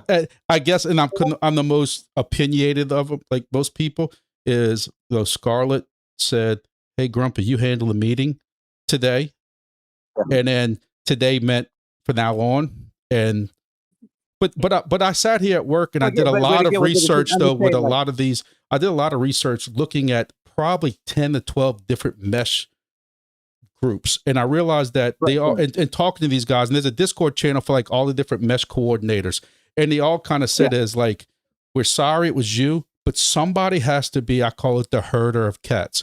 Somebody, like, you're not trying to be the boss, but you have to kind of get the whole group moving. Just make sure we're all moving in the same direction. Sometimes, for sure, and that's a bit tangent to what I was just saying. Like, do you actually have a vote? Is there a board? Is it tally? That, like, again, as far as perceptions, I'm not necessarily super interested in that. I was just asking, is there a mechanism in place for decisions that are made? I don't know. Is there official vote? No. How about that? Okay, cool. It's kind of like I'm gonna tell you now. It was a very bad subject when we went from SF10 or SF9, where it was, to SF7. Is some people didn't like that. Some people are still not here today. But talking to all the other meshes, they're like, you really need to get on default so that you can be on the same page with everybody. And you go to default, but you tell the people who are getting cut off, hey, look, we ain't forgot about you. We're going to try to help you get linked in. But it's not going to be a unanimous vote. And it wasn't. It was one of those decisions you had to make that was best for the overall mesh. And we lost the whole region in Lafayette because of it. But you still did what's better. Today, I think most people will say that was the right decision. Some people might not agree with that still today. I think we're ranked number 6. At least we were the last I looked in the United States. No, we're not ranked that no more. We're not. I don't know why. I was going to say the Boston, the Cascadia. There's the Boston, the Cascadia, the Austin.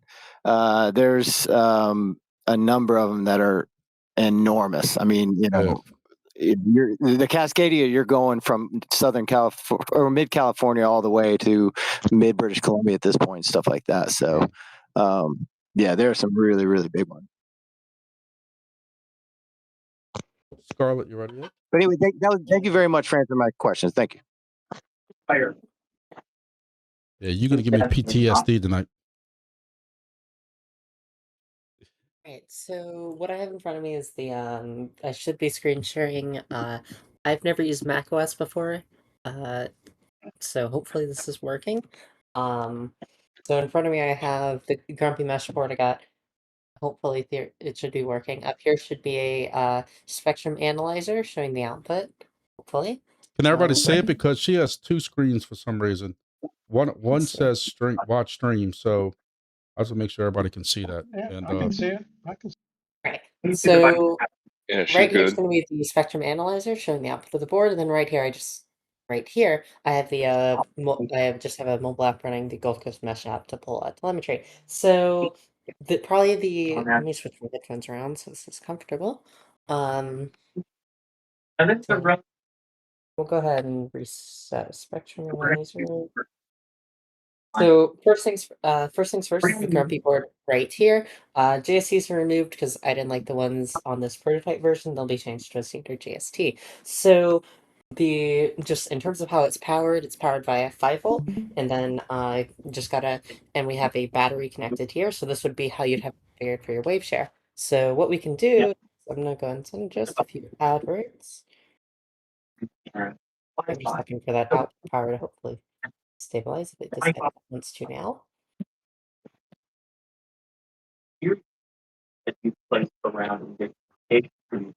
Let's see now, so it's about 20. Someone's got an 29. open mic. I Yeah, muted him. I muted him. LC. I muted him. Grumpy, would you mind server muting him? Yeah, I did. Thank you. So it's right here, so we can pull the battery telemetry. So with this, you can run it off a waveshare board. So if you have so you can have your waveshare wired up through 5 volts. So you still have that 5 volt protection, but you can still view your battery telemetry. So right here, we got 5 volt coming in, and we have a little 1 cell 18650, and still are able to read that battery voltage 3.86 volts. SMA connectors on it, with an IPEX that you can use if you want to. I guess theoretically you could use both at the same time. It's probably not a great idea. It is an option though. You got your IPEX for Wi-Fi updates. Pop it into OTA real quick. You can pull into OTA if you wanted to over Wi-Fi. Same thing, all integration. So wait, slow down for a second. Yeah. So everybody, this is the first time I'm seeing the grumpy board in action. So just so everybody knows, y'all getting it at the same time I am. But so you're saying that there is I see the SMA connector, of course, and then on the radio itself, I see the IPEX connector. Yes. So where is the Wi-Fi? Is that where the Seed Studio antenna is? Yes. So that's just where the Seed Studio antenna is. That's where your Okay. Wi-Fi antenna is going to hook up. All right. And then just to make sure everybody heard her, because this is something that everybody talked about, you'll have a power input that comes from the solar charger or whatever it is, but there's also a separate power input so that when you kind of like the low SEP of the Livingston Tower now, when we go and check the battery, we don't know or same thing with New Orleans, we don't know what the battery reading is because we're seeing 5 volts from the solar. With this board, when you check the battery, it's telling you what the actual battery voltage is. So, all right, keep going. Hey, real quick, is that antenna soldered onto the board so we don't have to worry about the little push button thing? Which are you referring to? Are you referring to the Wi-Fi? Yeah. Are you talking about the SMA or are you talking about the IPEX for the Wi-Fi? The actual antenna, it looks like it's we don't have to mess with the little connector. Correct. It's like That's soldered one onto the thing. board. That's one thing I wanted.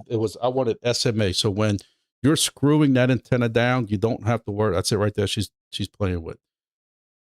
Like that is. Yeah, that's nice. That's the antenna. Yes, that's one thing I insisted on. Very nice. Pat told me he would talk my repeater to everybody if I didn't put an SMA on it. That's exactly right. Pat, I tried to do a SMA Wi-Fi, but she told me that you don't have that option. Like you couldn't do You really Wi-Fi. don't. There's no place to put it. Right. So we'll put an adapter to hold it down. Yeah. Some kind of little plate. So on the next iteration of this board, there will be a tiny little hole. So there will be a little 3D printed bracket to hold down your Wi-Fi apex for the Seed Studio. Well, Seeds, whatever antenna you choose to use. So outside of that, there is a expansion port for either temperature sensors, which I have one right here, or I'm not sure if I have any, sitting next to me, you could hook on a wind sensor or really any other sensors you want to add directly onto a JST, not populated on this board just because I don't like the JSTs I chose to use. But to be able to pop on any sensors you choose to add, the spec will be completely open. Obviously, the firmware will be open, so you can set up whatever you want on it. If you want to put a temperature sensor on the inside of an enclosure, outside of the enclosure for temperature monitoring, you put a wind if you wanted to, or you can even do in future integrations and put a external controller on it, so you can have a full weather station run off a LoRa radio fully through your repeater, and you could view all of it through your telemetry tab. That's all open in hardware. It's your choice on how you choose to integrate it, but it will be open on the board and will come on all revisions. You're gonna have to put that in a much slower Cliff Notes version from my website. I apologize for talking quickly, but yeah, No, that's you're good. for it. Same thing, WaveShare mounting. So the WaveShare, I should have taken the WaveShare off my car. I've been running one of these boards for a week now, and it's performed very well. Receive, of course, obviously I am somewhat biased, but receive seems to be excellent. Transmit power obviously is good. Pictures before it was a little bit above 30 dBm, just within tolerances. The reliability, in terms of the stable signal, in terms of output power, is seeming to be a little more stable comparative to a Heltec, or even a rack. But even with a rack 1 watt powered off a direct 5 volt. So personally, I think performance is better. I'll publish a more proper paper on that soon, hopefully before Wednesday. So tomorrow, I'll post a little bit better of a paper on that. And then once these units are out, hopefully we see more people properly testing that. But yeah. Yeah, I'm lining up now. Bearcom, I'm working through Bearcom that when I get one of these in my hands, either they or a third party is going to put it through testing and test the 1 watt output or 30 dBm output, just so I can share that a stamped paper from a third party tester tested that this is a full 1 watt, if not a tad more. But I just think that's going to go a long way, because we've always heard the stories about radios that said, the P1 Pro that's supposed to be X amount, and it's actually been tested under and stuff. So I just think a third party, depending on what it's going to cost me, a third party would go a long way to some people. Does everybody kind of agree with that? Yep. Okay. We don't question Yeah, the king. especially from a trusted source like Bearcom. Yeah, it's not Joe's repair shop. It's actually a worldwide brand. Well, why wasn't I invited to the other two parties? Oh, you were working that day. Scarlett, have you put other radios on your low analyzer to see how they did? Yes, so in terms of like the Heltec V3, obviously it's going to perform like Heltec V3.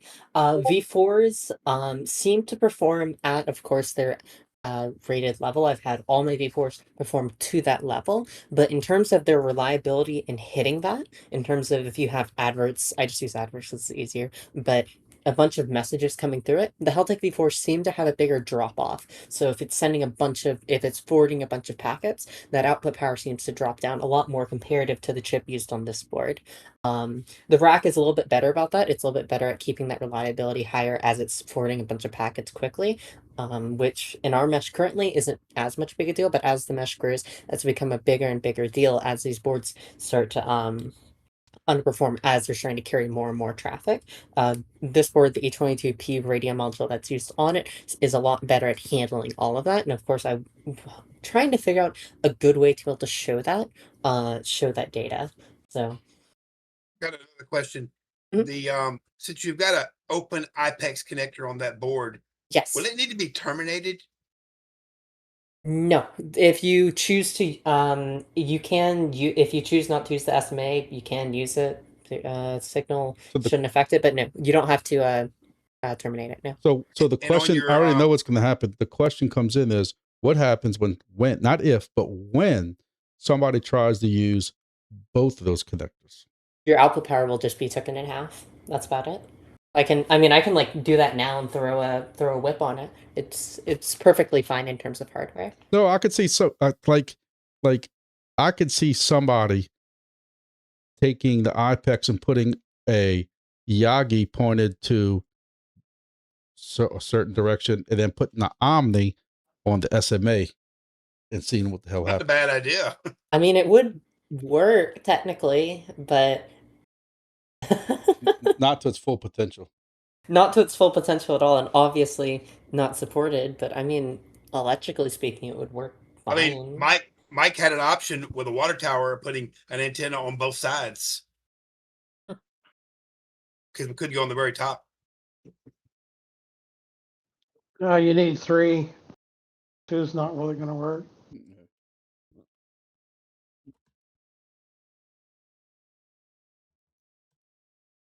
I think you did a I don't great know. job, because if it was up to Perfect me job. and it was up to me, I'll still be trying to figure out how to get the PCB board done.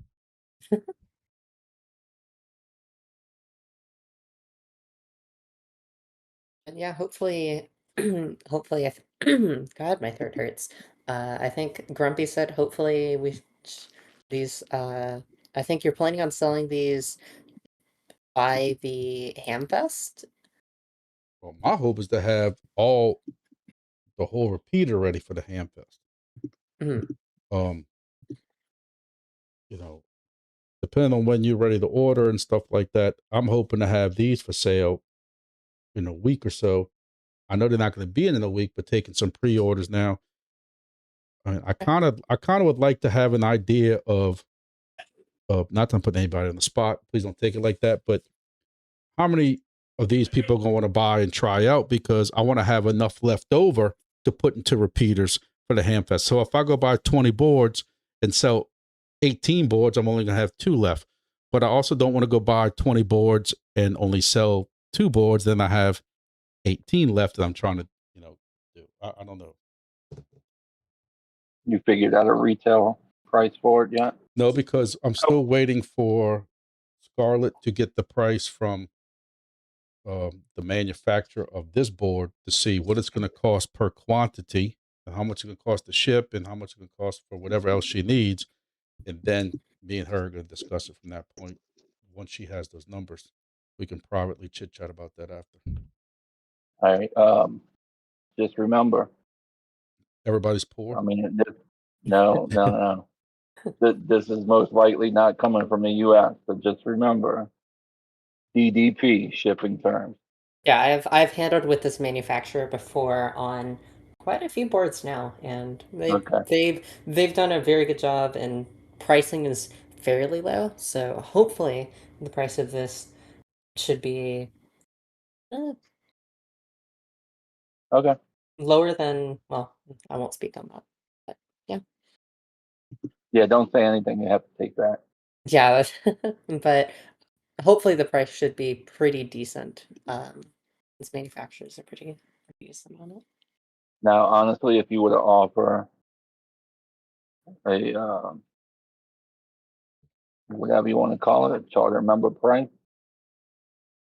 Well, I'll be honest with you. Any... My plan was not to have that much markup on this, because part of me is I also understand how word of mouth advertising goes way further than me paying for advertising.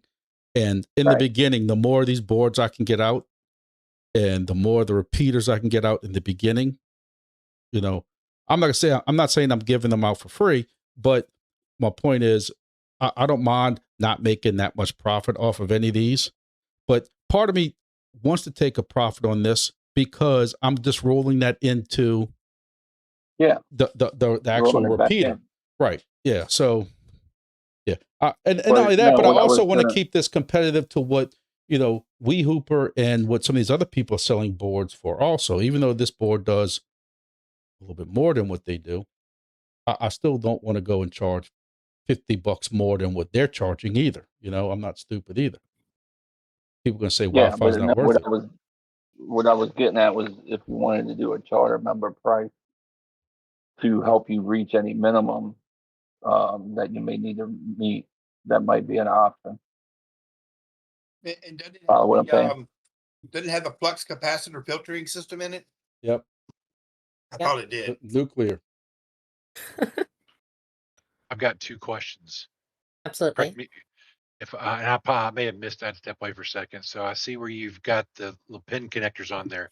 Is there going to be a screw style connector on there? Does it get soldered on, or are you going to leave it as like needing to be soldered for the power? So for the connectors on this, they're going to be JSTs. I have them wired like this just because the JSTs I chose to use them, and I do have a bag of them right here. I don't like the form. I don't like the footprint of them. I can show you one of them. They don't feel right. I don't like them. So I'm going to be switching them to a standard JST.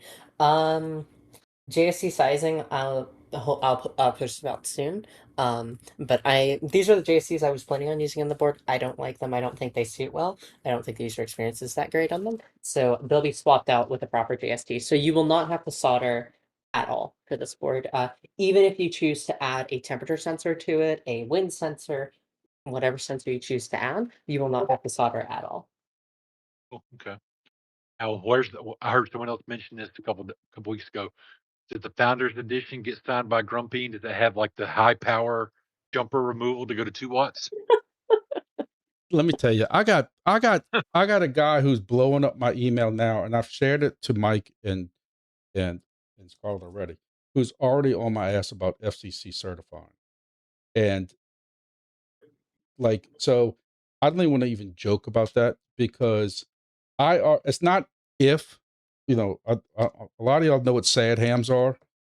It's not if, but it's when I'm reported to this by the FCC.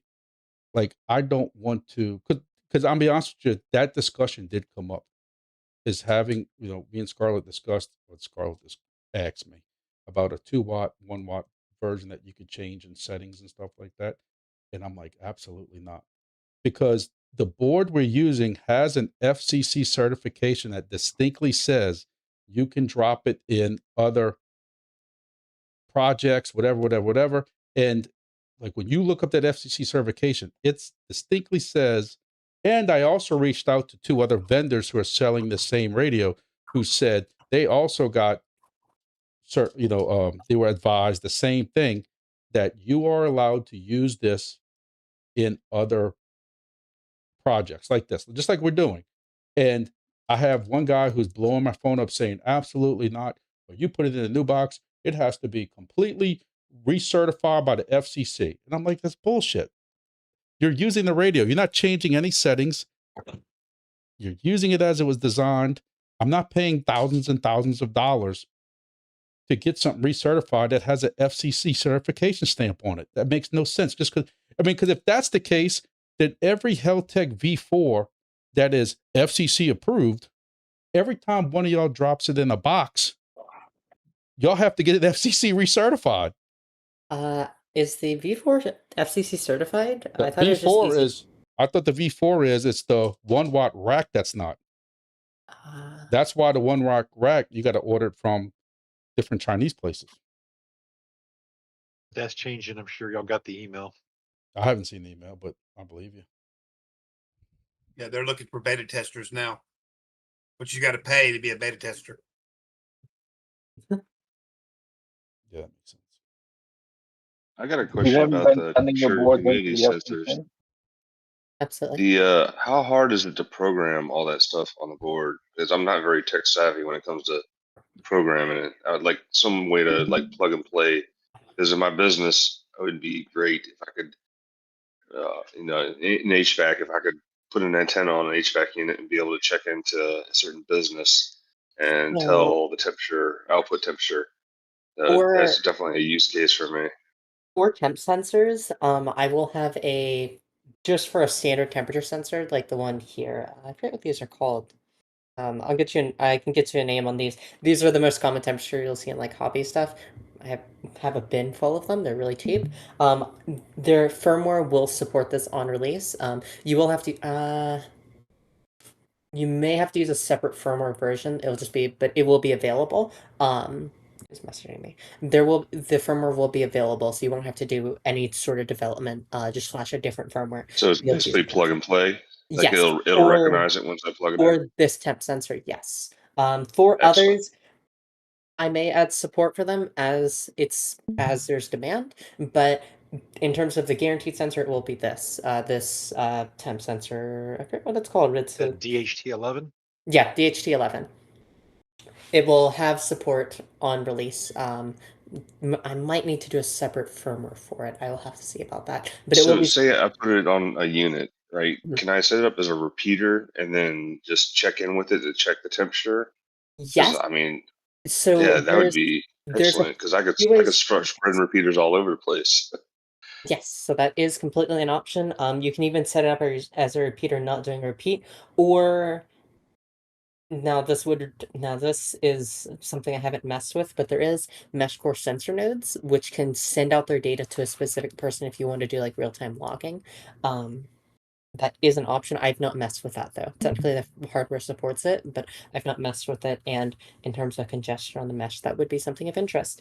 The only other thing I did want to go over is filtering. So I know, especially what was their name? WeHooper. So WeHooper, when they advertise their, what was that, the Zebra play mesh? board? Zebra hat. The Zebra hat. The Zebra hat was advertised to have filtering on it. They're using the same E22P radio module on theirs, which is 1 watt. Same one that's equipped on this. Now, technically, yes, it does have filtering above the. It's about above the 900 spectrum. There is filtering on board. Depending on how much this will help you, really depends, because how much interference are you getting from the above the 900 spectrum rather than below, which is far more likely. So yes, the board technically does have filtering on board, but comparative to a proper filter, it's not fully comparable. So if you're looking at filtering and you look at other devices that are using the same E22P module, which is by now the standard because it just has a lot of advantage implementing it yourself, which I did look into, implementing an E22 just similar to it module, and the cost is basically the same, and the E22 is FCC certified, and that's nice. So yes, these will have filtering above the 900 spectrum roughly, but below it, no, and really you won't see anything on the market that has below 900 filtering built in, at least if they're using this radio module, or even others. Y'all don't go nowhere because I'm gonna show you all the box in a minute. But yeah, I hope that went over everything about the board. If you have questions, annoyances, anything about that, please bring them up.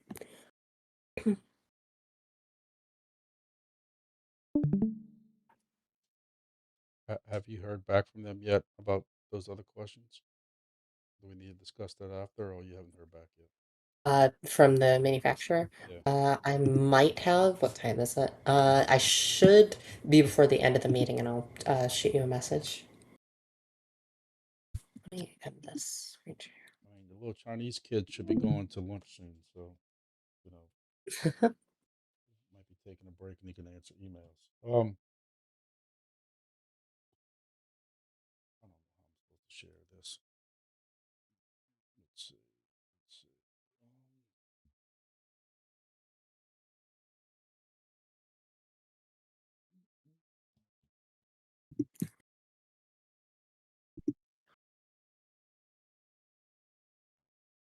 It won't let me do video chat. Let me see if I can hack the system. So if I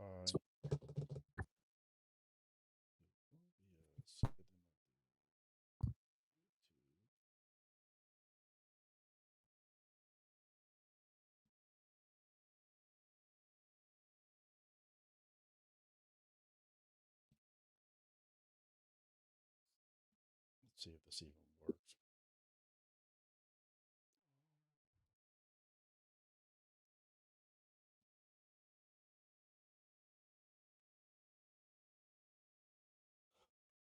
I can't see this working.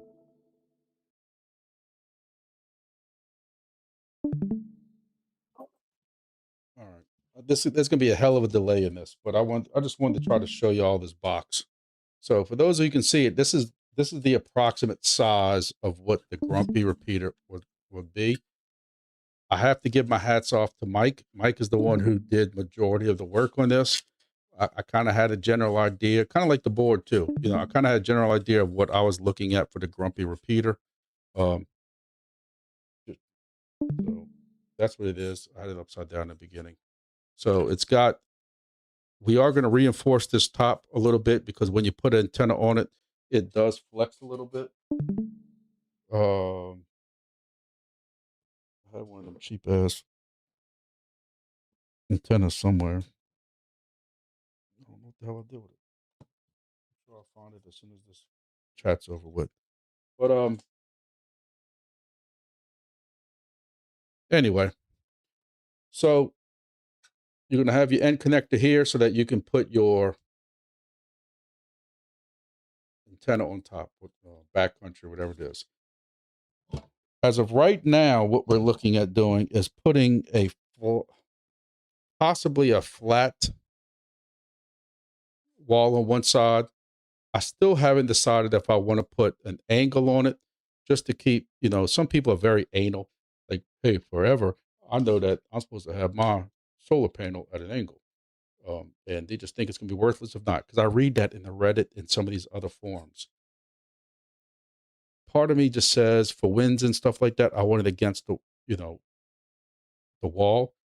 And I also am thinking that instead of having this printed like this, where you have two walls that you have to worry about sealing, I'm thinking about having Mike just put this as one solid piece. Therefore, I don't have to worry about how this side seals. I just have to worry about how this side seals. We can put a gasket right there. The back is what is really driving me crazy right now. And this is what the feedback is that I want from y'all. And again, I know the way I'm sharing this because I can't share my camera with, you know, with this many people in there. So that's why it's screwed up like this. I'm sharing y'all my YouTube feed. The back is my biggest question is, do you make it flat and then you offer this kind of bracket with it? Or people get it in flat and they don't order the bracket with it and they just have to figure out how they're going to install it. So technically it'll be kind of, think of like an outdoor box with no bracket on the back. You got the solar panel in the front, a flat back on the back. And then you can install. The only thing I don't like about this is now you're putting holes through the back that you have to worry about sealing. The first original concept I had is you have a bracket like this, if y'all can see it. And for those watching on the live, just give it a second. But it's basically a V-shaped bracket that's built into the 3D plastic. This was the original version. As you can see, we had to make the box bigger. But look at it like this. This is your box.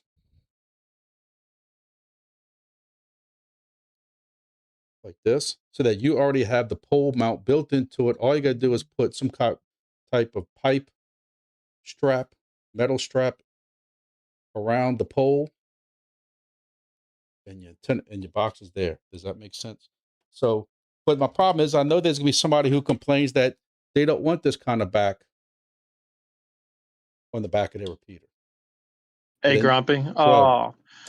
As soon as I got home, I did verify that the metal bracket that we're using will allow you to catch the four corners of the back. So you technically could run a smooth channel with no holes in it and catch your mounting on the four corners that you have to use anyway. So I'm just throwing that out there as a another option, I guess. Yeah, the backs has got me intrigued. You know, I don't know. The inside, my plan is right now is starting out with 2 of the 21700 batteries. You know, and that's what it would come with.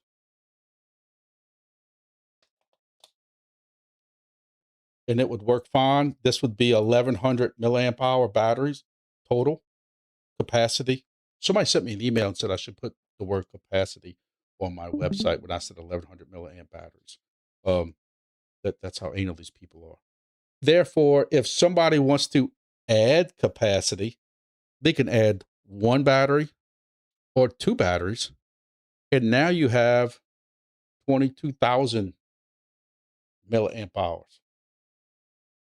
But that would just, like I said, that would mount in the box. And as you can see, even with this box here and the radio here, or every way we do it, you're still gonna have plenty of room to put, because people ask for extra space that they can put other goodies inside of that box, and you're gonna have plenty of space for that. So tell me what y'all think. I'm interested in y'all's feedback.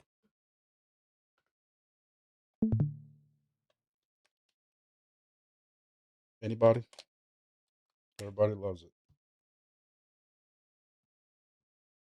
I think you meant to say extra capacity. Yeah. Take my money. The box looks big. You really need that much volume. The problem is you could probably size it down a little bit. I'm sure Mike could, but you had some people ask for extra space for some reason. You know, and by the time you put a 4-way thing of 21/700s in it, you're already taking up almost half the box. And then by the time you put the radio, I don't know. I mean, I'm sure we could shrink it down a little bit because the print time on this, I don't know what it would be with like the newer bamboo printers and stuff, but like this box earlier with the brand new bamboo printer we got at the office, was it X2D, whatever the hell it is, the brand new one. This was still 7 hours by itself. So, but it's not bigger than what like the current outdoor enclosures that I'm using. Like I said, I'm sure Mike would love it to shrink it down a little bit. But Dan, that's what she said. I don't know. Anybody else? I would use ASA on this. For UV. USB on the bottom with a so much crap. You know, it'll be USB on the bottom with a little cover so that you wouldn't have, you know, it'll be covered. At least that's the way it's supposed to work.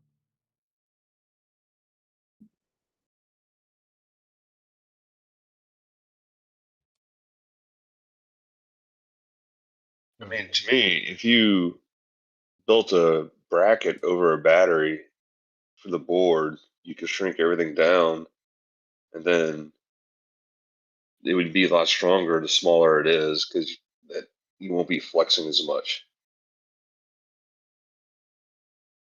What won't be flexing? The box itself? Yeah, the antenna on straining the top part. So if you were to shrink the box, it'd just be a lot more stout. And you can put the battery on the backside and then build a bracket over the battery that you can screw down and then attach a board.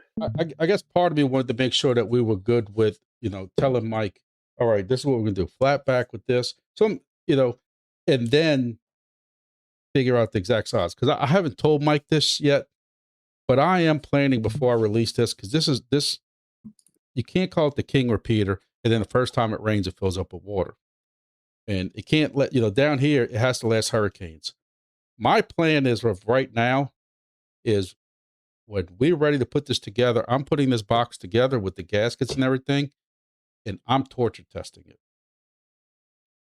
I want to completely submerge it in water. I hate to say this because if it fails, I'm gonna look like an ass because I don't know how strong this shit is. I almost want to ride over it with a car. I don't, you know, I think that's a pretty good torture test. Hey, Grumpy, you could take the connector off, put it all together, and fill the thing up with water, and then sit it on top of a white piece of paper and see if it leaks any. Let it sit there for a few days. Put it out in the sun. I tell you, the only thing I'm worried about is, and maybe y'all all know of one better than I do, is this Wi-Fi antenna on the bottom is very loose and chanky. That has been on every outdoor enclosure that I have used. If y'all know something that's a little bit better, I know Robbie was using the one that looks like a little PCB board, and you can put it on the bottom of the inside or the outside. But I think with weather, that's not going to last too. But as you can see, just from me holding this, the antenna moves. I don't know how to solve that. I've even tried on my other builds to super glue it, and the super glue just breaks. It doesn't hold. So the Wi-Fi antenna is what I'm concerned with the most. I know I can get 200 feet out of this. I'd like to be able to get further. So if anybody knows any, the only other Wi-Fi antenna I've found compared to this is the one that's like this freaking long, like 2 foot long. I've also contemplating just putting the Wi-Fi on the side coming out straight up. But then What if you put the Wi-Fi antenna internally? How much distance are you sacrificing? I don't know that I have not tested that. That is an alternative. Is it loose around the connection to the antenna where it connects? I don't know. No, there's a gap in I'm watching between. on the There's a I'm gap. watching it on the phone, so it's kind of hard for me to Yeah, see. so it's a gap that's you have the little part that you screw on, and in between that is the joint of where you can manipulate this antenna. That section in between there is loose. You can just spin it around. What about maybe sliding an O-ring over that? Would that possibly work? Hey, Grumpy, have you looked over at Mesh Smith? He's got an IPEX to SMA connector that is different that he sells. Looks completely. Matter of fact, it's threaded with the SMA on one end and then a bigger connector on the other end, so you can literally have a threaded part of your box that you can screw that into. Well, that's how it is now. But when if you unscrew this, it's the antenna comes off, and then it's got a part in the bottom. I mean, and this part, just put a this part dab of goes silicone IPEX. on the end thing, and it'll lock it in permanently for 20 years. Well, I'll be honest with you, that's the one thing I haven't tried. I've tried the super glue route, but I never tried the silicone thing. The Wi-Fi has honestly been as far as all the parts we're using, has been my number one concern since I started kind of contemplating this, is what Wi-Fi antenna to use to get the best range. Because the whole thing that I am going after here is this is a repeater that's built for mesh core and has Wi-Fi. Every repeater that you see coming out today, nobody's really still addressing majority of them is the Wi-Fi aspect, or they're not 1 watt. You know, I'm sorry. In the primary chat, if you look, I am going to buy some of those, and it looks like it'd be really nice to have it waterproof. And it's I don't know if that's what you're using or not. If you're using something else, but it has 2 large bases that go on the outside and the inside of the box, so it gives it a good mounting support. So check it out in the primary chat. Sorry, I see that, and I understand when you're talking about the waterproof side, but either way, the antenna is still screwing onto an SMA, which easily starts unscrewing. Like, my thing is, you can't tighten this down. If this doesn't tighten down for some reason, you can tighten it down as much as you want without breaking it, and vibrating or anything like that, it starts loosening already, and then it's loose. Like, I think it's just the way that this stupid antenna is built. And I tried 2 different brands of these, and I'm not a big fan of SMA, just because of I've run into issues with it. I usually convert everything over to BNC, so I don't know if you can do a BNC on the outside and try to get a BNC antenna, and then in the inside you can either electrical tape or heat shrink the connectors together so they don't back out. But like I said, I'm not a big fan of SMA generally. I try to convert over to something else. now Ross put in the chat. Oh, that's I don't know.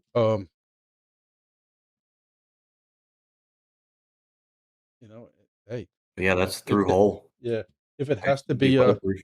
a version 2 Grumpy repeater that comes out with a better Wi-Fi antenna, you do it. I mean, I'm not gonna let the Wi-Fi antenna hold up releasing this, but it's something I'd like to get a hold of. I'm thinking about trying, whoever the idea that was, is going back to that PCB board. I'm gonna tell you, that PCB board that I have on the Garyville Tower, that repeater is 215 feet high. With the PCB board one, I can stand underneath it with my phone, and that Wi-Fi OTA is almost full strength going up. But I put the board on the outside, with the understanding that it's not really an outdoor board. I don't know how long it's going to last. And it's a cheap piece of, you know what, Amazon Wi-Fi board. Trying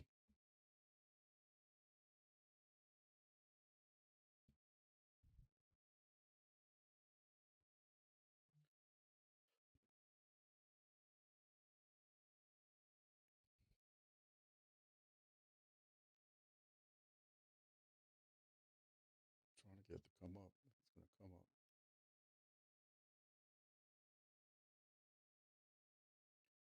So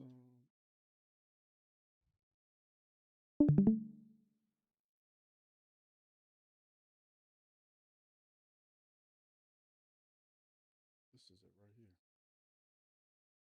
I'm gonna share it in the chat for everybody.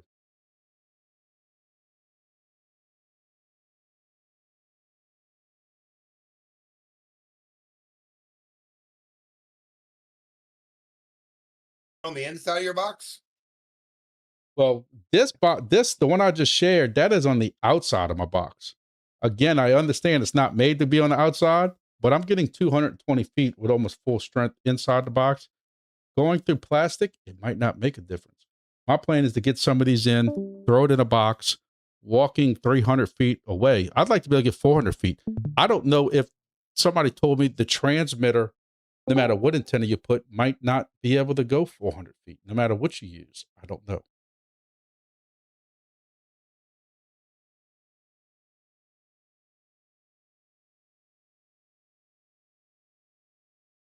And in the chat, Drifting Jedi is the guy I work with.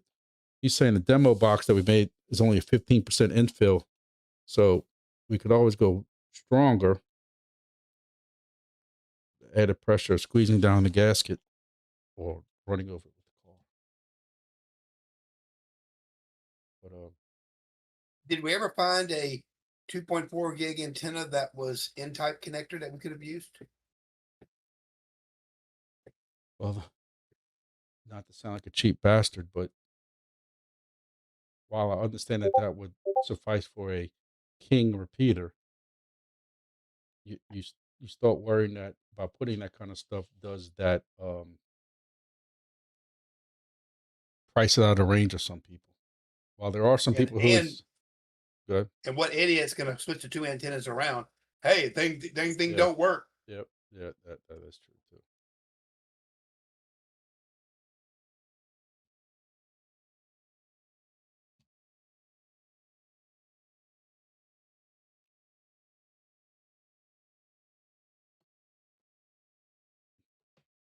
So going back to my previous question, what's some of y'all's opinions on the back? Do you go with a back that has a back that's already angled like the one I showed y'all? Or do you go with a back and you sell brackets along with it that people can use the back? I mean, I that like the people can have ready. brackets. After we started using those stainless steel hose clamp brackets, those things are the bomb. Yeah, but the back that I made, you can do the same thing. Yeah. I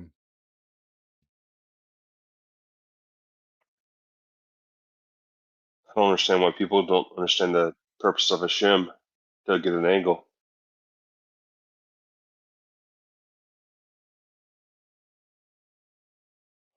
Well,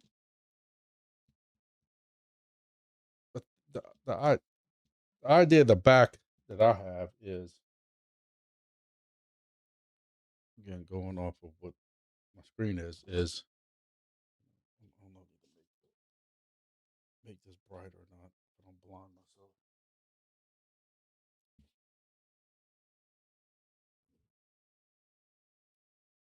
Oh, that's bright.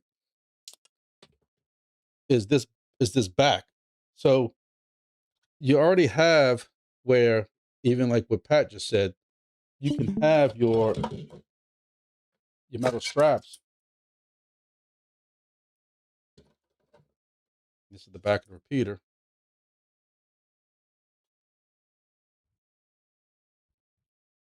and the repeater's already ready to go. It's grooved already for a pole, and you don't have to, it's already ready to go.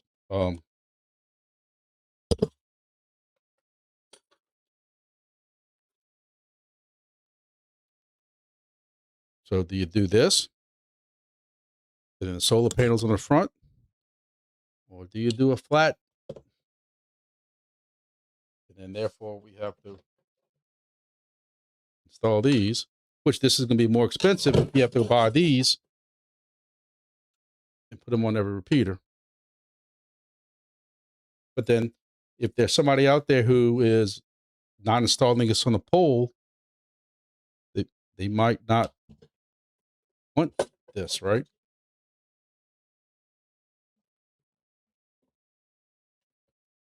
They might want a flat back or the panel right. I mean, the bracket right in the back. What y'all think? Y'all think this or a flat back and let them figure it out? Because you got people who really like that P1, other than it cuts the shit out of you. People like that P1 Pro bracket.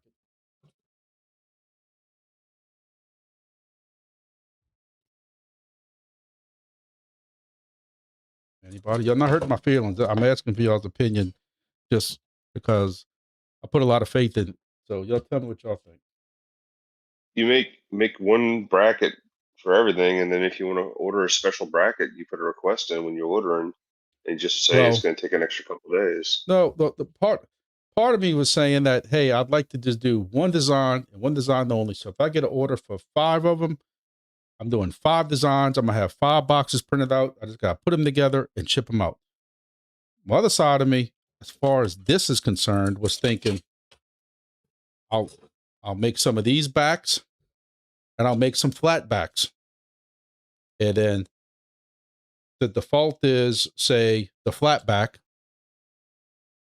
And unless you specify in your order, you want the curved back or vice versa. I was contemplating it also. So here at the house, I would have several of these boxes made.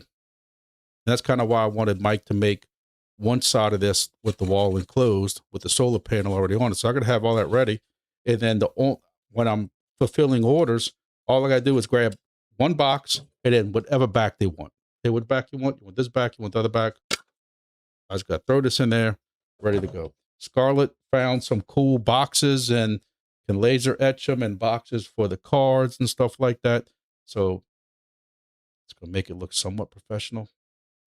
This might be a better question for Mike, because he's the one doing the designs on the box and everything. Is there a possibility to design the actual enclosure and that solid backing plate as one? That way you're not printing possibly 3 different actual items. You can print just 2 items, the box itself, and then the front lid or the front plate. That way there's only one gasket. You're not trying to seal off 2 gaskets. And then have it where the same bolt channels are in the corner. And if somebody wanted to add the pole mount, all they have to do is take a drill bit, pop the holes on the back, and just screw the back plate to it. You're not adding a gasket with that. You're just kind of saying, hey, here's an extra piece. You just got to pop the holes through the back and add the screw the back plate onto it. Yeah, so I could make it to where you could add, I could have a reinforced area on the rear inside of your standard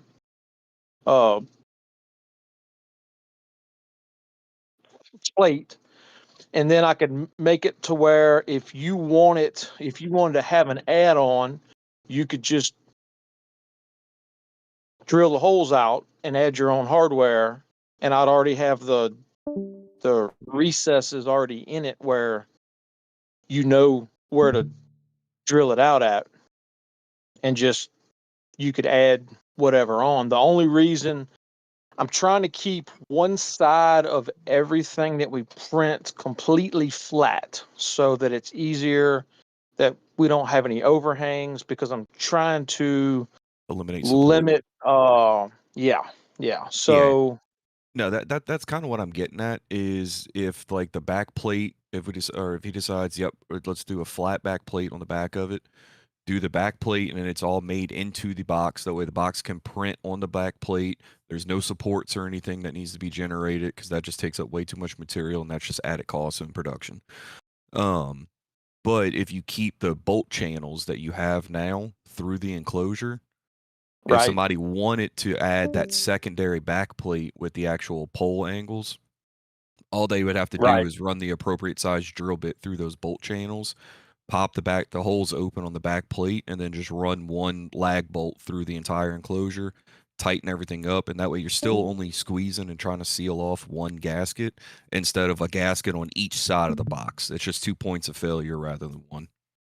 So yeah, except for the fact that I'm using right now the version that I have, the front cover is made on, and the rear is because of the solar on the front. Now, I plan to use heat inserts in those channels to attach the rear. So drilling a hole through there, you would have to remove the heat inserts somehow, which is not overly hard, but then you're probably messing up half your box. So I figured having your front wall, you have to have solar on it anyway. So I have the 2 mounting holes for the solar, and the rear. I mean, you can sell it. You can sell a flat back, or shit, you can have an add-on that uses the same hole, just layers over it. I mean, either way. I wish I had a way to share my screen. I could show a easier image of what I actually have right now.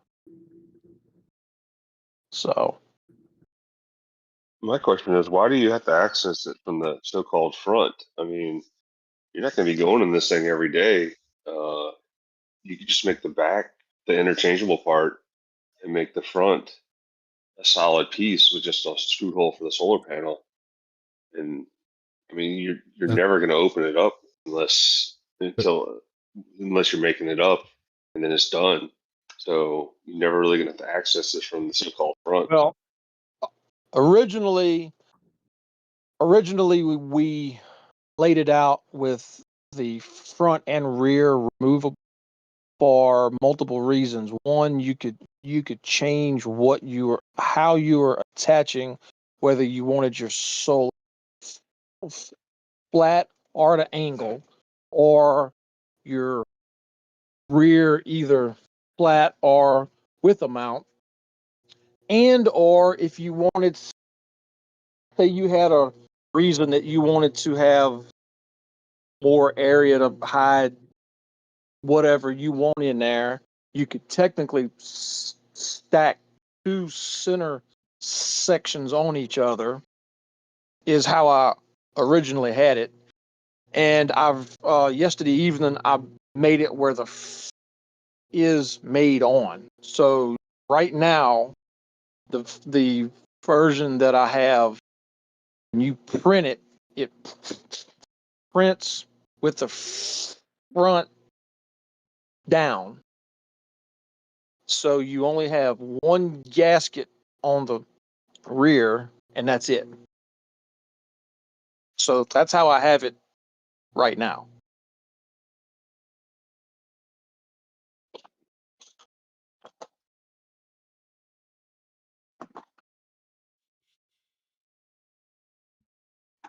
Yeah, that makes sense to me. Just print the whole front on the base plate and then build up and then make the back the interchangeable part so that someone can order, whatever style bracket assembly they want. And if you ever have to, I mean, you can literally mount everything to the front, and then, I mean, you're not going to be going in it that often, preferably. So it should Right. be a done deal. It's going to have USB on the bottom. So even if something happens to it and you have to plug your laptop into it to, do something to it, change something, update firmware or something because it locked up, it's got the USB in the bottom. So you're not even going to have to open it up to go to plug your computer into it. The most you might have to do is I if you want guess to change batteries out. And that's about it. I guess the other question while we're on the topic of working on it is, do we want a on off on the outside or on the inside? Because I mean, if it's on the inside and you're having to work on it in a remote area, now you're opening up a box, probably gonna lose your hardware, or just have a on off and you can walk over and do a hard reset on it and you're done. So I mean, I don't know. Can you put a picture of that on off button you found in the chat and let them look at it? Because Yeah, I have mixed feelings on that also. Like, yeah, if you just want to power cycle it, the on off switch is great. But and it's black, so it's gonna match, and it's metal, so it should hold up the weather. But it's Well, hell, to me, you could print a little hole that you could screw something in, and say you're on a tower. Your tower climber is just literally gonna unscrew a little access port, stick a screwdriver in there to hit the button, and then you can screw the access point back on. One screw, and he's done. You could do that too. Better idea would be a magnet switch. So you don't have to open anything. Well, my thought was not putting an on off switch at all. And basically, when you're putting this thing together, when you shove your batteries into it, that's the on switch. And when you don't want it, you take the batteries out. Because if you're building a DIY device today, how many of y'all are putting power switches in it? I'm not. I just unplug the battery, right? Thing is, your solar cell is still putting power into it Well, if you I pull the unplugged it. batteries off. Yeah, I unplugged the solar cell also. But you talking about mine? I yeah. Mm.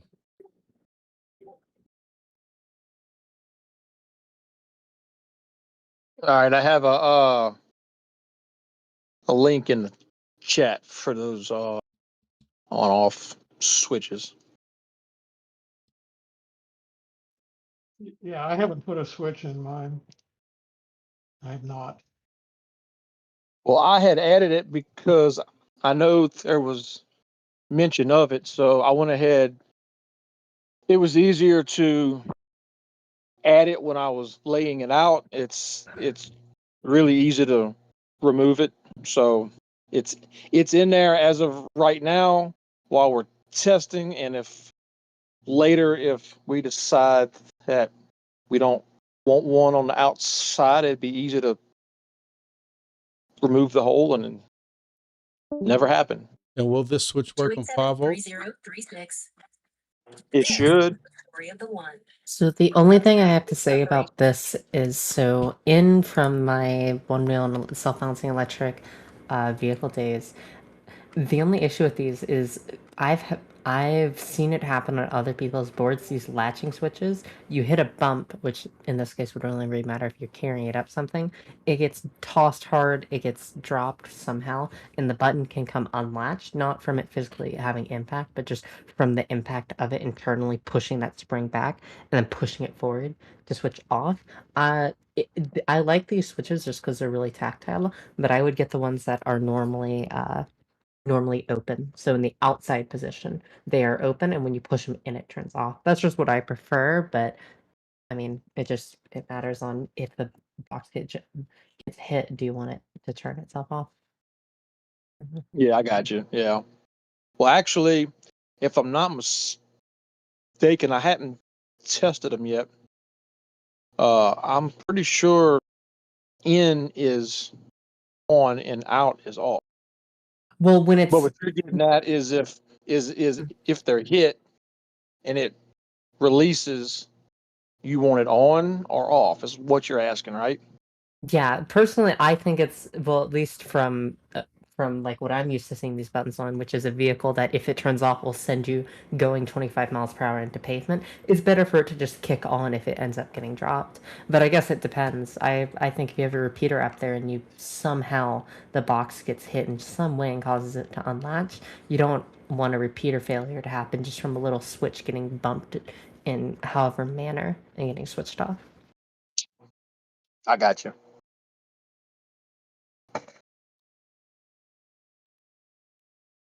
Input from the club. With a magnet switch, all you have to do is just put a magnet up against the box and it turns off. Leave the magnet there and it stays off. Pull the magnet away and it's on. I think it's a good idea, but you don't have much tactile input because I've used magnet switches on, I think believe it's called the T2000. I was sent a unit for testing, and they're really nice, but there's no excluding light. There's no tactical feedback on it, and because at least I don't believe there's going to be an external light on this board, sorry, on the enclosure. It would be kind of difficult to say I put this here. It should be off, but you don't really have a tactile way of saying this is off, unlike you have on like a physical switch. Yeah, that's a good point. That's part of me was thinking when I was thinking the switch was just a red rocker switch, red for on, no light for off, but putting that on the inside of the box so it got flipped. But then I thinking you're going to use that shit one time and then, then that's when I went back to just saying you just add the batteries, But then part of me said, I don't trust some of these people with these lithium batteries. I don't trust them putting in the batteries in or out. So I don't know. That's one reason why I did want to. I mean, what you could do is get one of those like aviation grade red cover switches.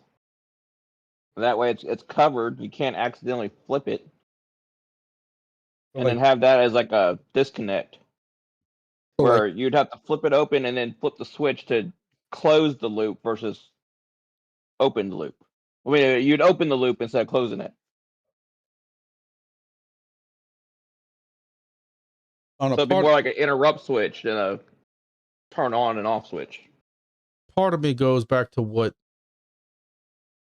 Pat says is you put this on a tower or even a building top and you got some goofy tower climber on his way up and, ooh, what's this switch do? And presses the switch. Now your shit's out. You got to pay a tower climber to go press the switch again. That I kind of cringed when I thought about that. I don't know. This is another thing I can go back and forth over and over.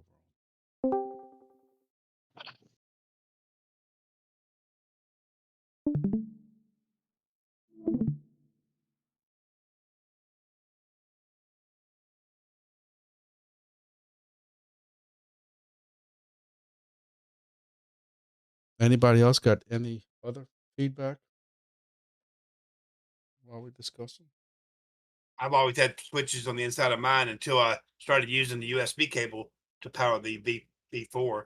Then I didn't need it anymore. It was easy to unplug. But you can't do that if your door's got screws. But I can tell you right now, as a tower guy, somebody tells me go up there, hey, I need batteries changed. I need to get the thing open.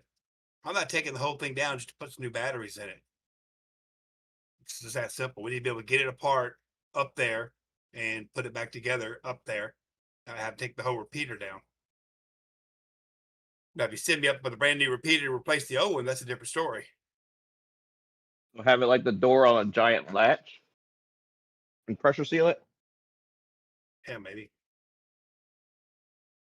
I kind of wish we could have had a door that had hinges on it, but I know that gets hard. I mean, what are we talking the life expectancy of these batteries? 5 years? More? I don't know. I'm using the name brand Samsung batteries. That's what I've been buying and kind of stocking up on. Um, but I don't know what the normal lifespan of that battery is. I haven't started using this stuff until I started dealing with mesh stuff. So I mean, after 5 years, technology is going to change so much. We're change out the computer. I think 5 years is pretty reasonable lifetime. I think 4 years is what I've always thought per these repeaters to think of a lifetime. I think most of them will last a lot longer, especially if you're using a solar controller like the Waveshare or any of the other alternatives. I think we'll see repeaters last quite a long time because the thing is, most of these batteries aren't going to just fail. They're going to just have their degradation get worse and worse. Now, yeah, a bunch of them will fail, but most of the time it's just going to be battery degradation. And what's going to kill these repeaters is if you don't have a battery controller, it's going to drop below 3.4 volts, and your ESP32, NRF, whatever, just won't come back. If you have a charge controller, as long as the solar can keep it up and recharge it, I think we'll see repeaters last for quite a long time. But I think as they start to decay, we'll start to see them turn on during the day and flip off during night. My other thing is we're not exactly putting them in the best environment situations. I mean, lightning hits a tower and you got it on top of tower. We already know what happens. Grumpy had to go up 2 of them last week. I got one sitting in Thibodeau. I think that's what happened to the one in Thibodeau. Let's not speak that into existence.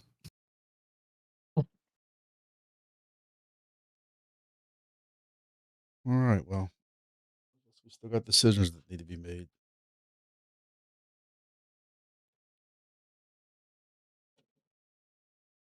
And I do have a pressure. Not that y'all can see it, but I do have a pressure switch. What do you call it? The pressure release valve on the bottom, because in that hole, a lot of people ask for that. So there is a pressure release valve.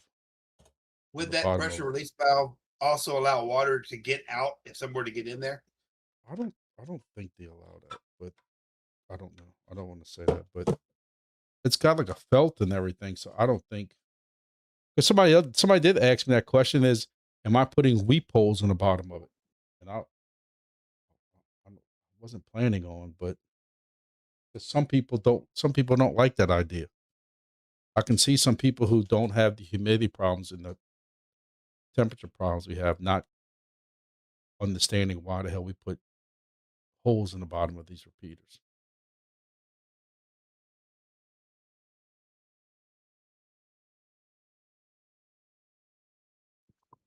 Just put some desiccant inside. No, I am planning on adding that. I did buy a bag of that, and that is I am planning on putting probably 2 bags of decent size in that. So my hope is with between the pressure valve and the desiccant bags that it keeps that moisture down.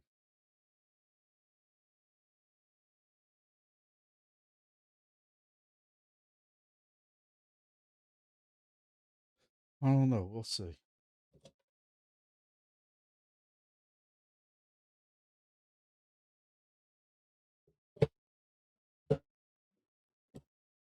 Anybody got anything else? Because I'm hungry. I haven't eaten yet. I appreciate everybody's support in this. That's for sure. And we'll see what happens.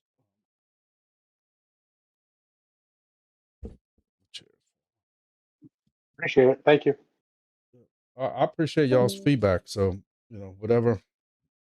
And if anybody wants to DM me or anything like that, any other ideas that they don't want to say out loud, this is not as bad as the region setting subject, but you can ask 20 different people on what this should or should not be, or what decisions about this repeater, and some people are gonna have different opinions. So it's kind of like you just pick one, and if a lot of people give a certain feedback, then you make the grumpy repeater version 2.0 and change it, and I don't know. We'll see. Then you go from, this one was way too small, but this is just our preliminary build, and you look at the bigger one and say, okay, I can see how that one might be a tad big, but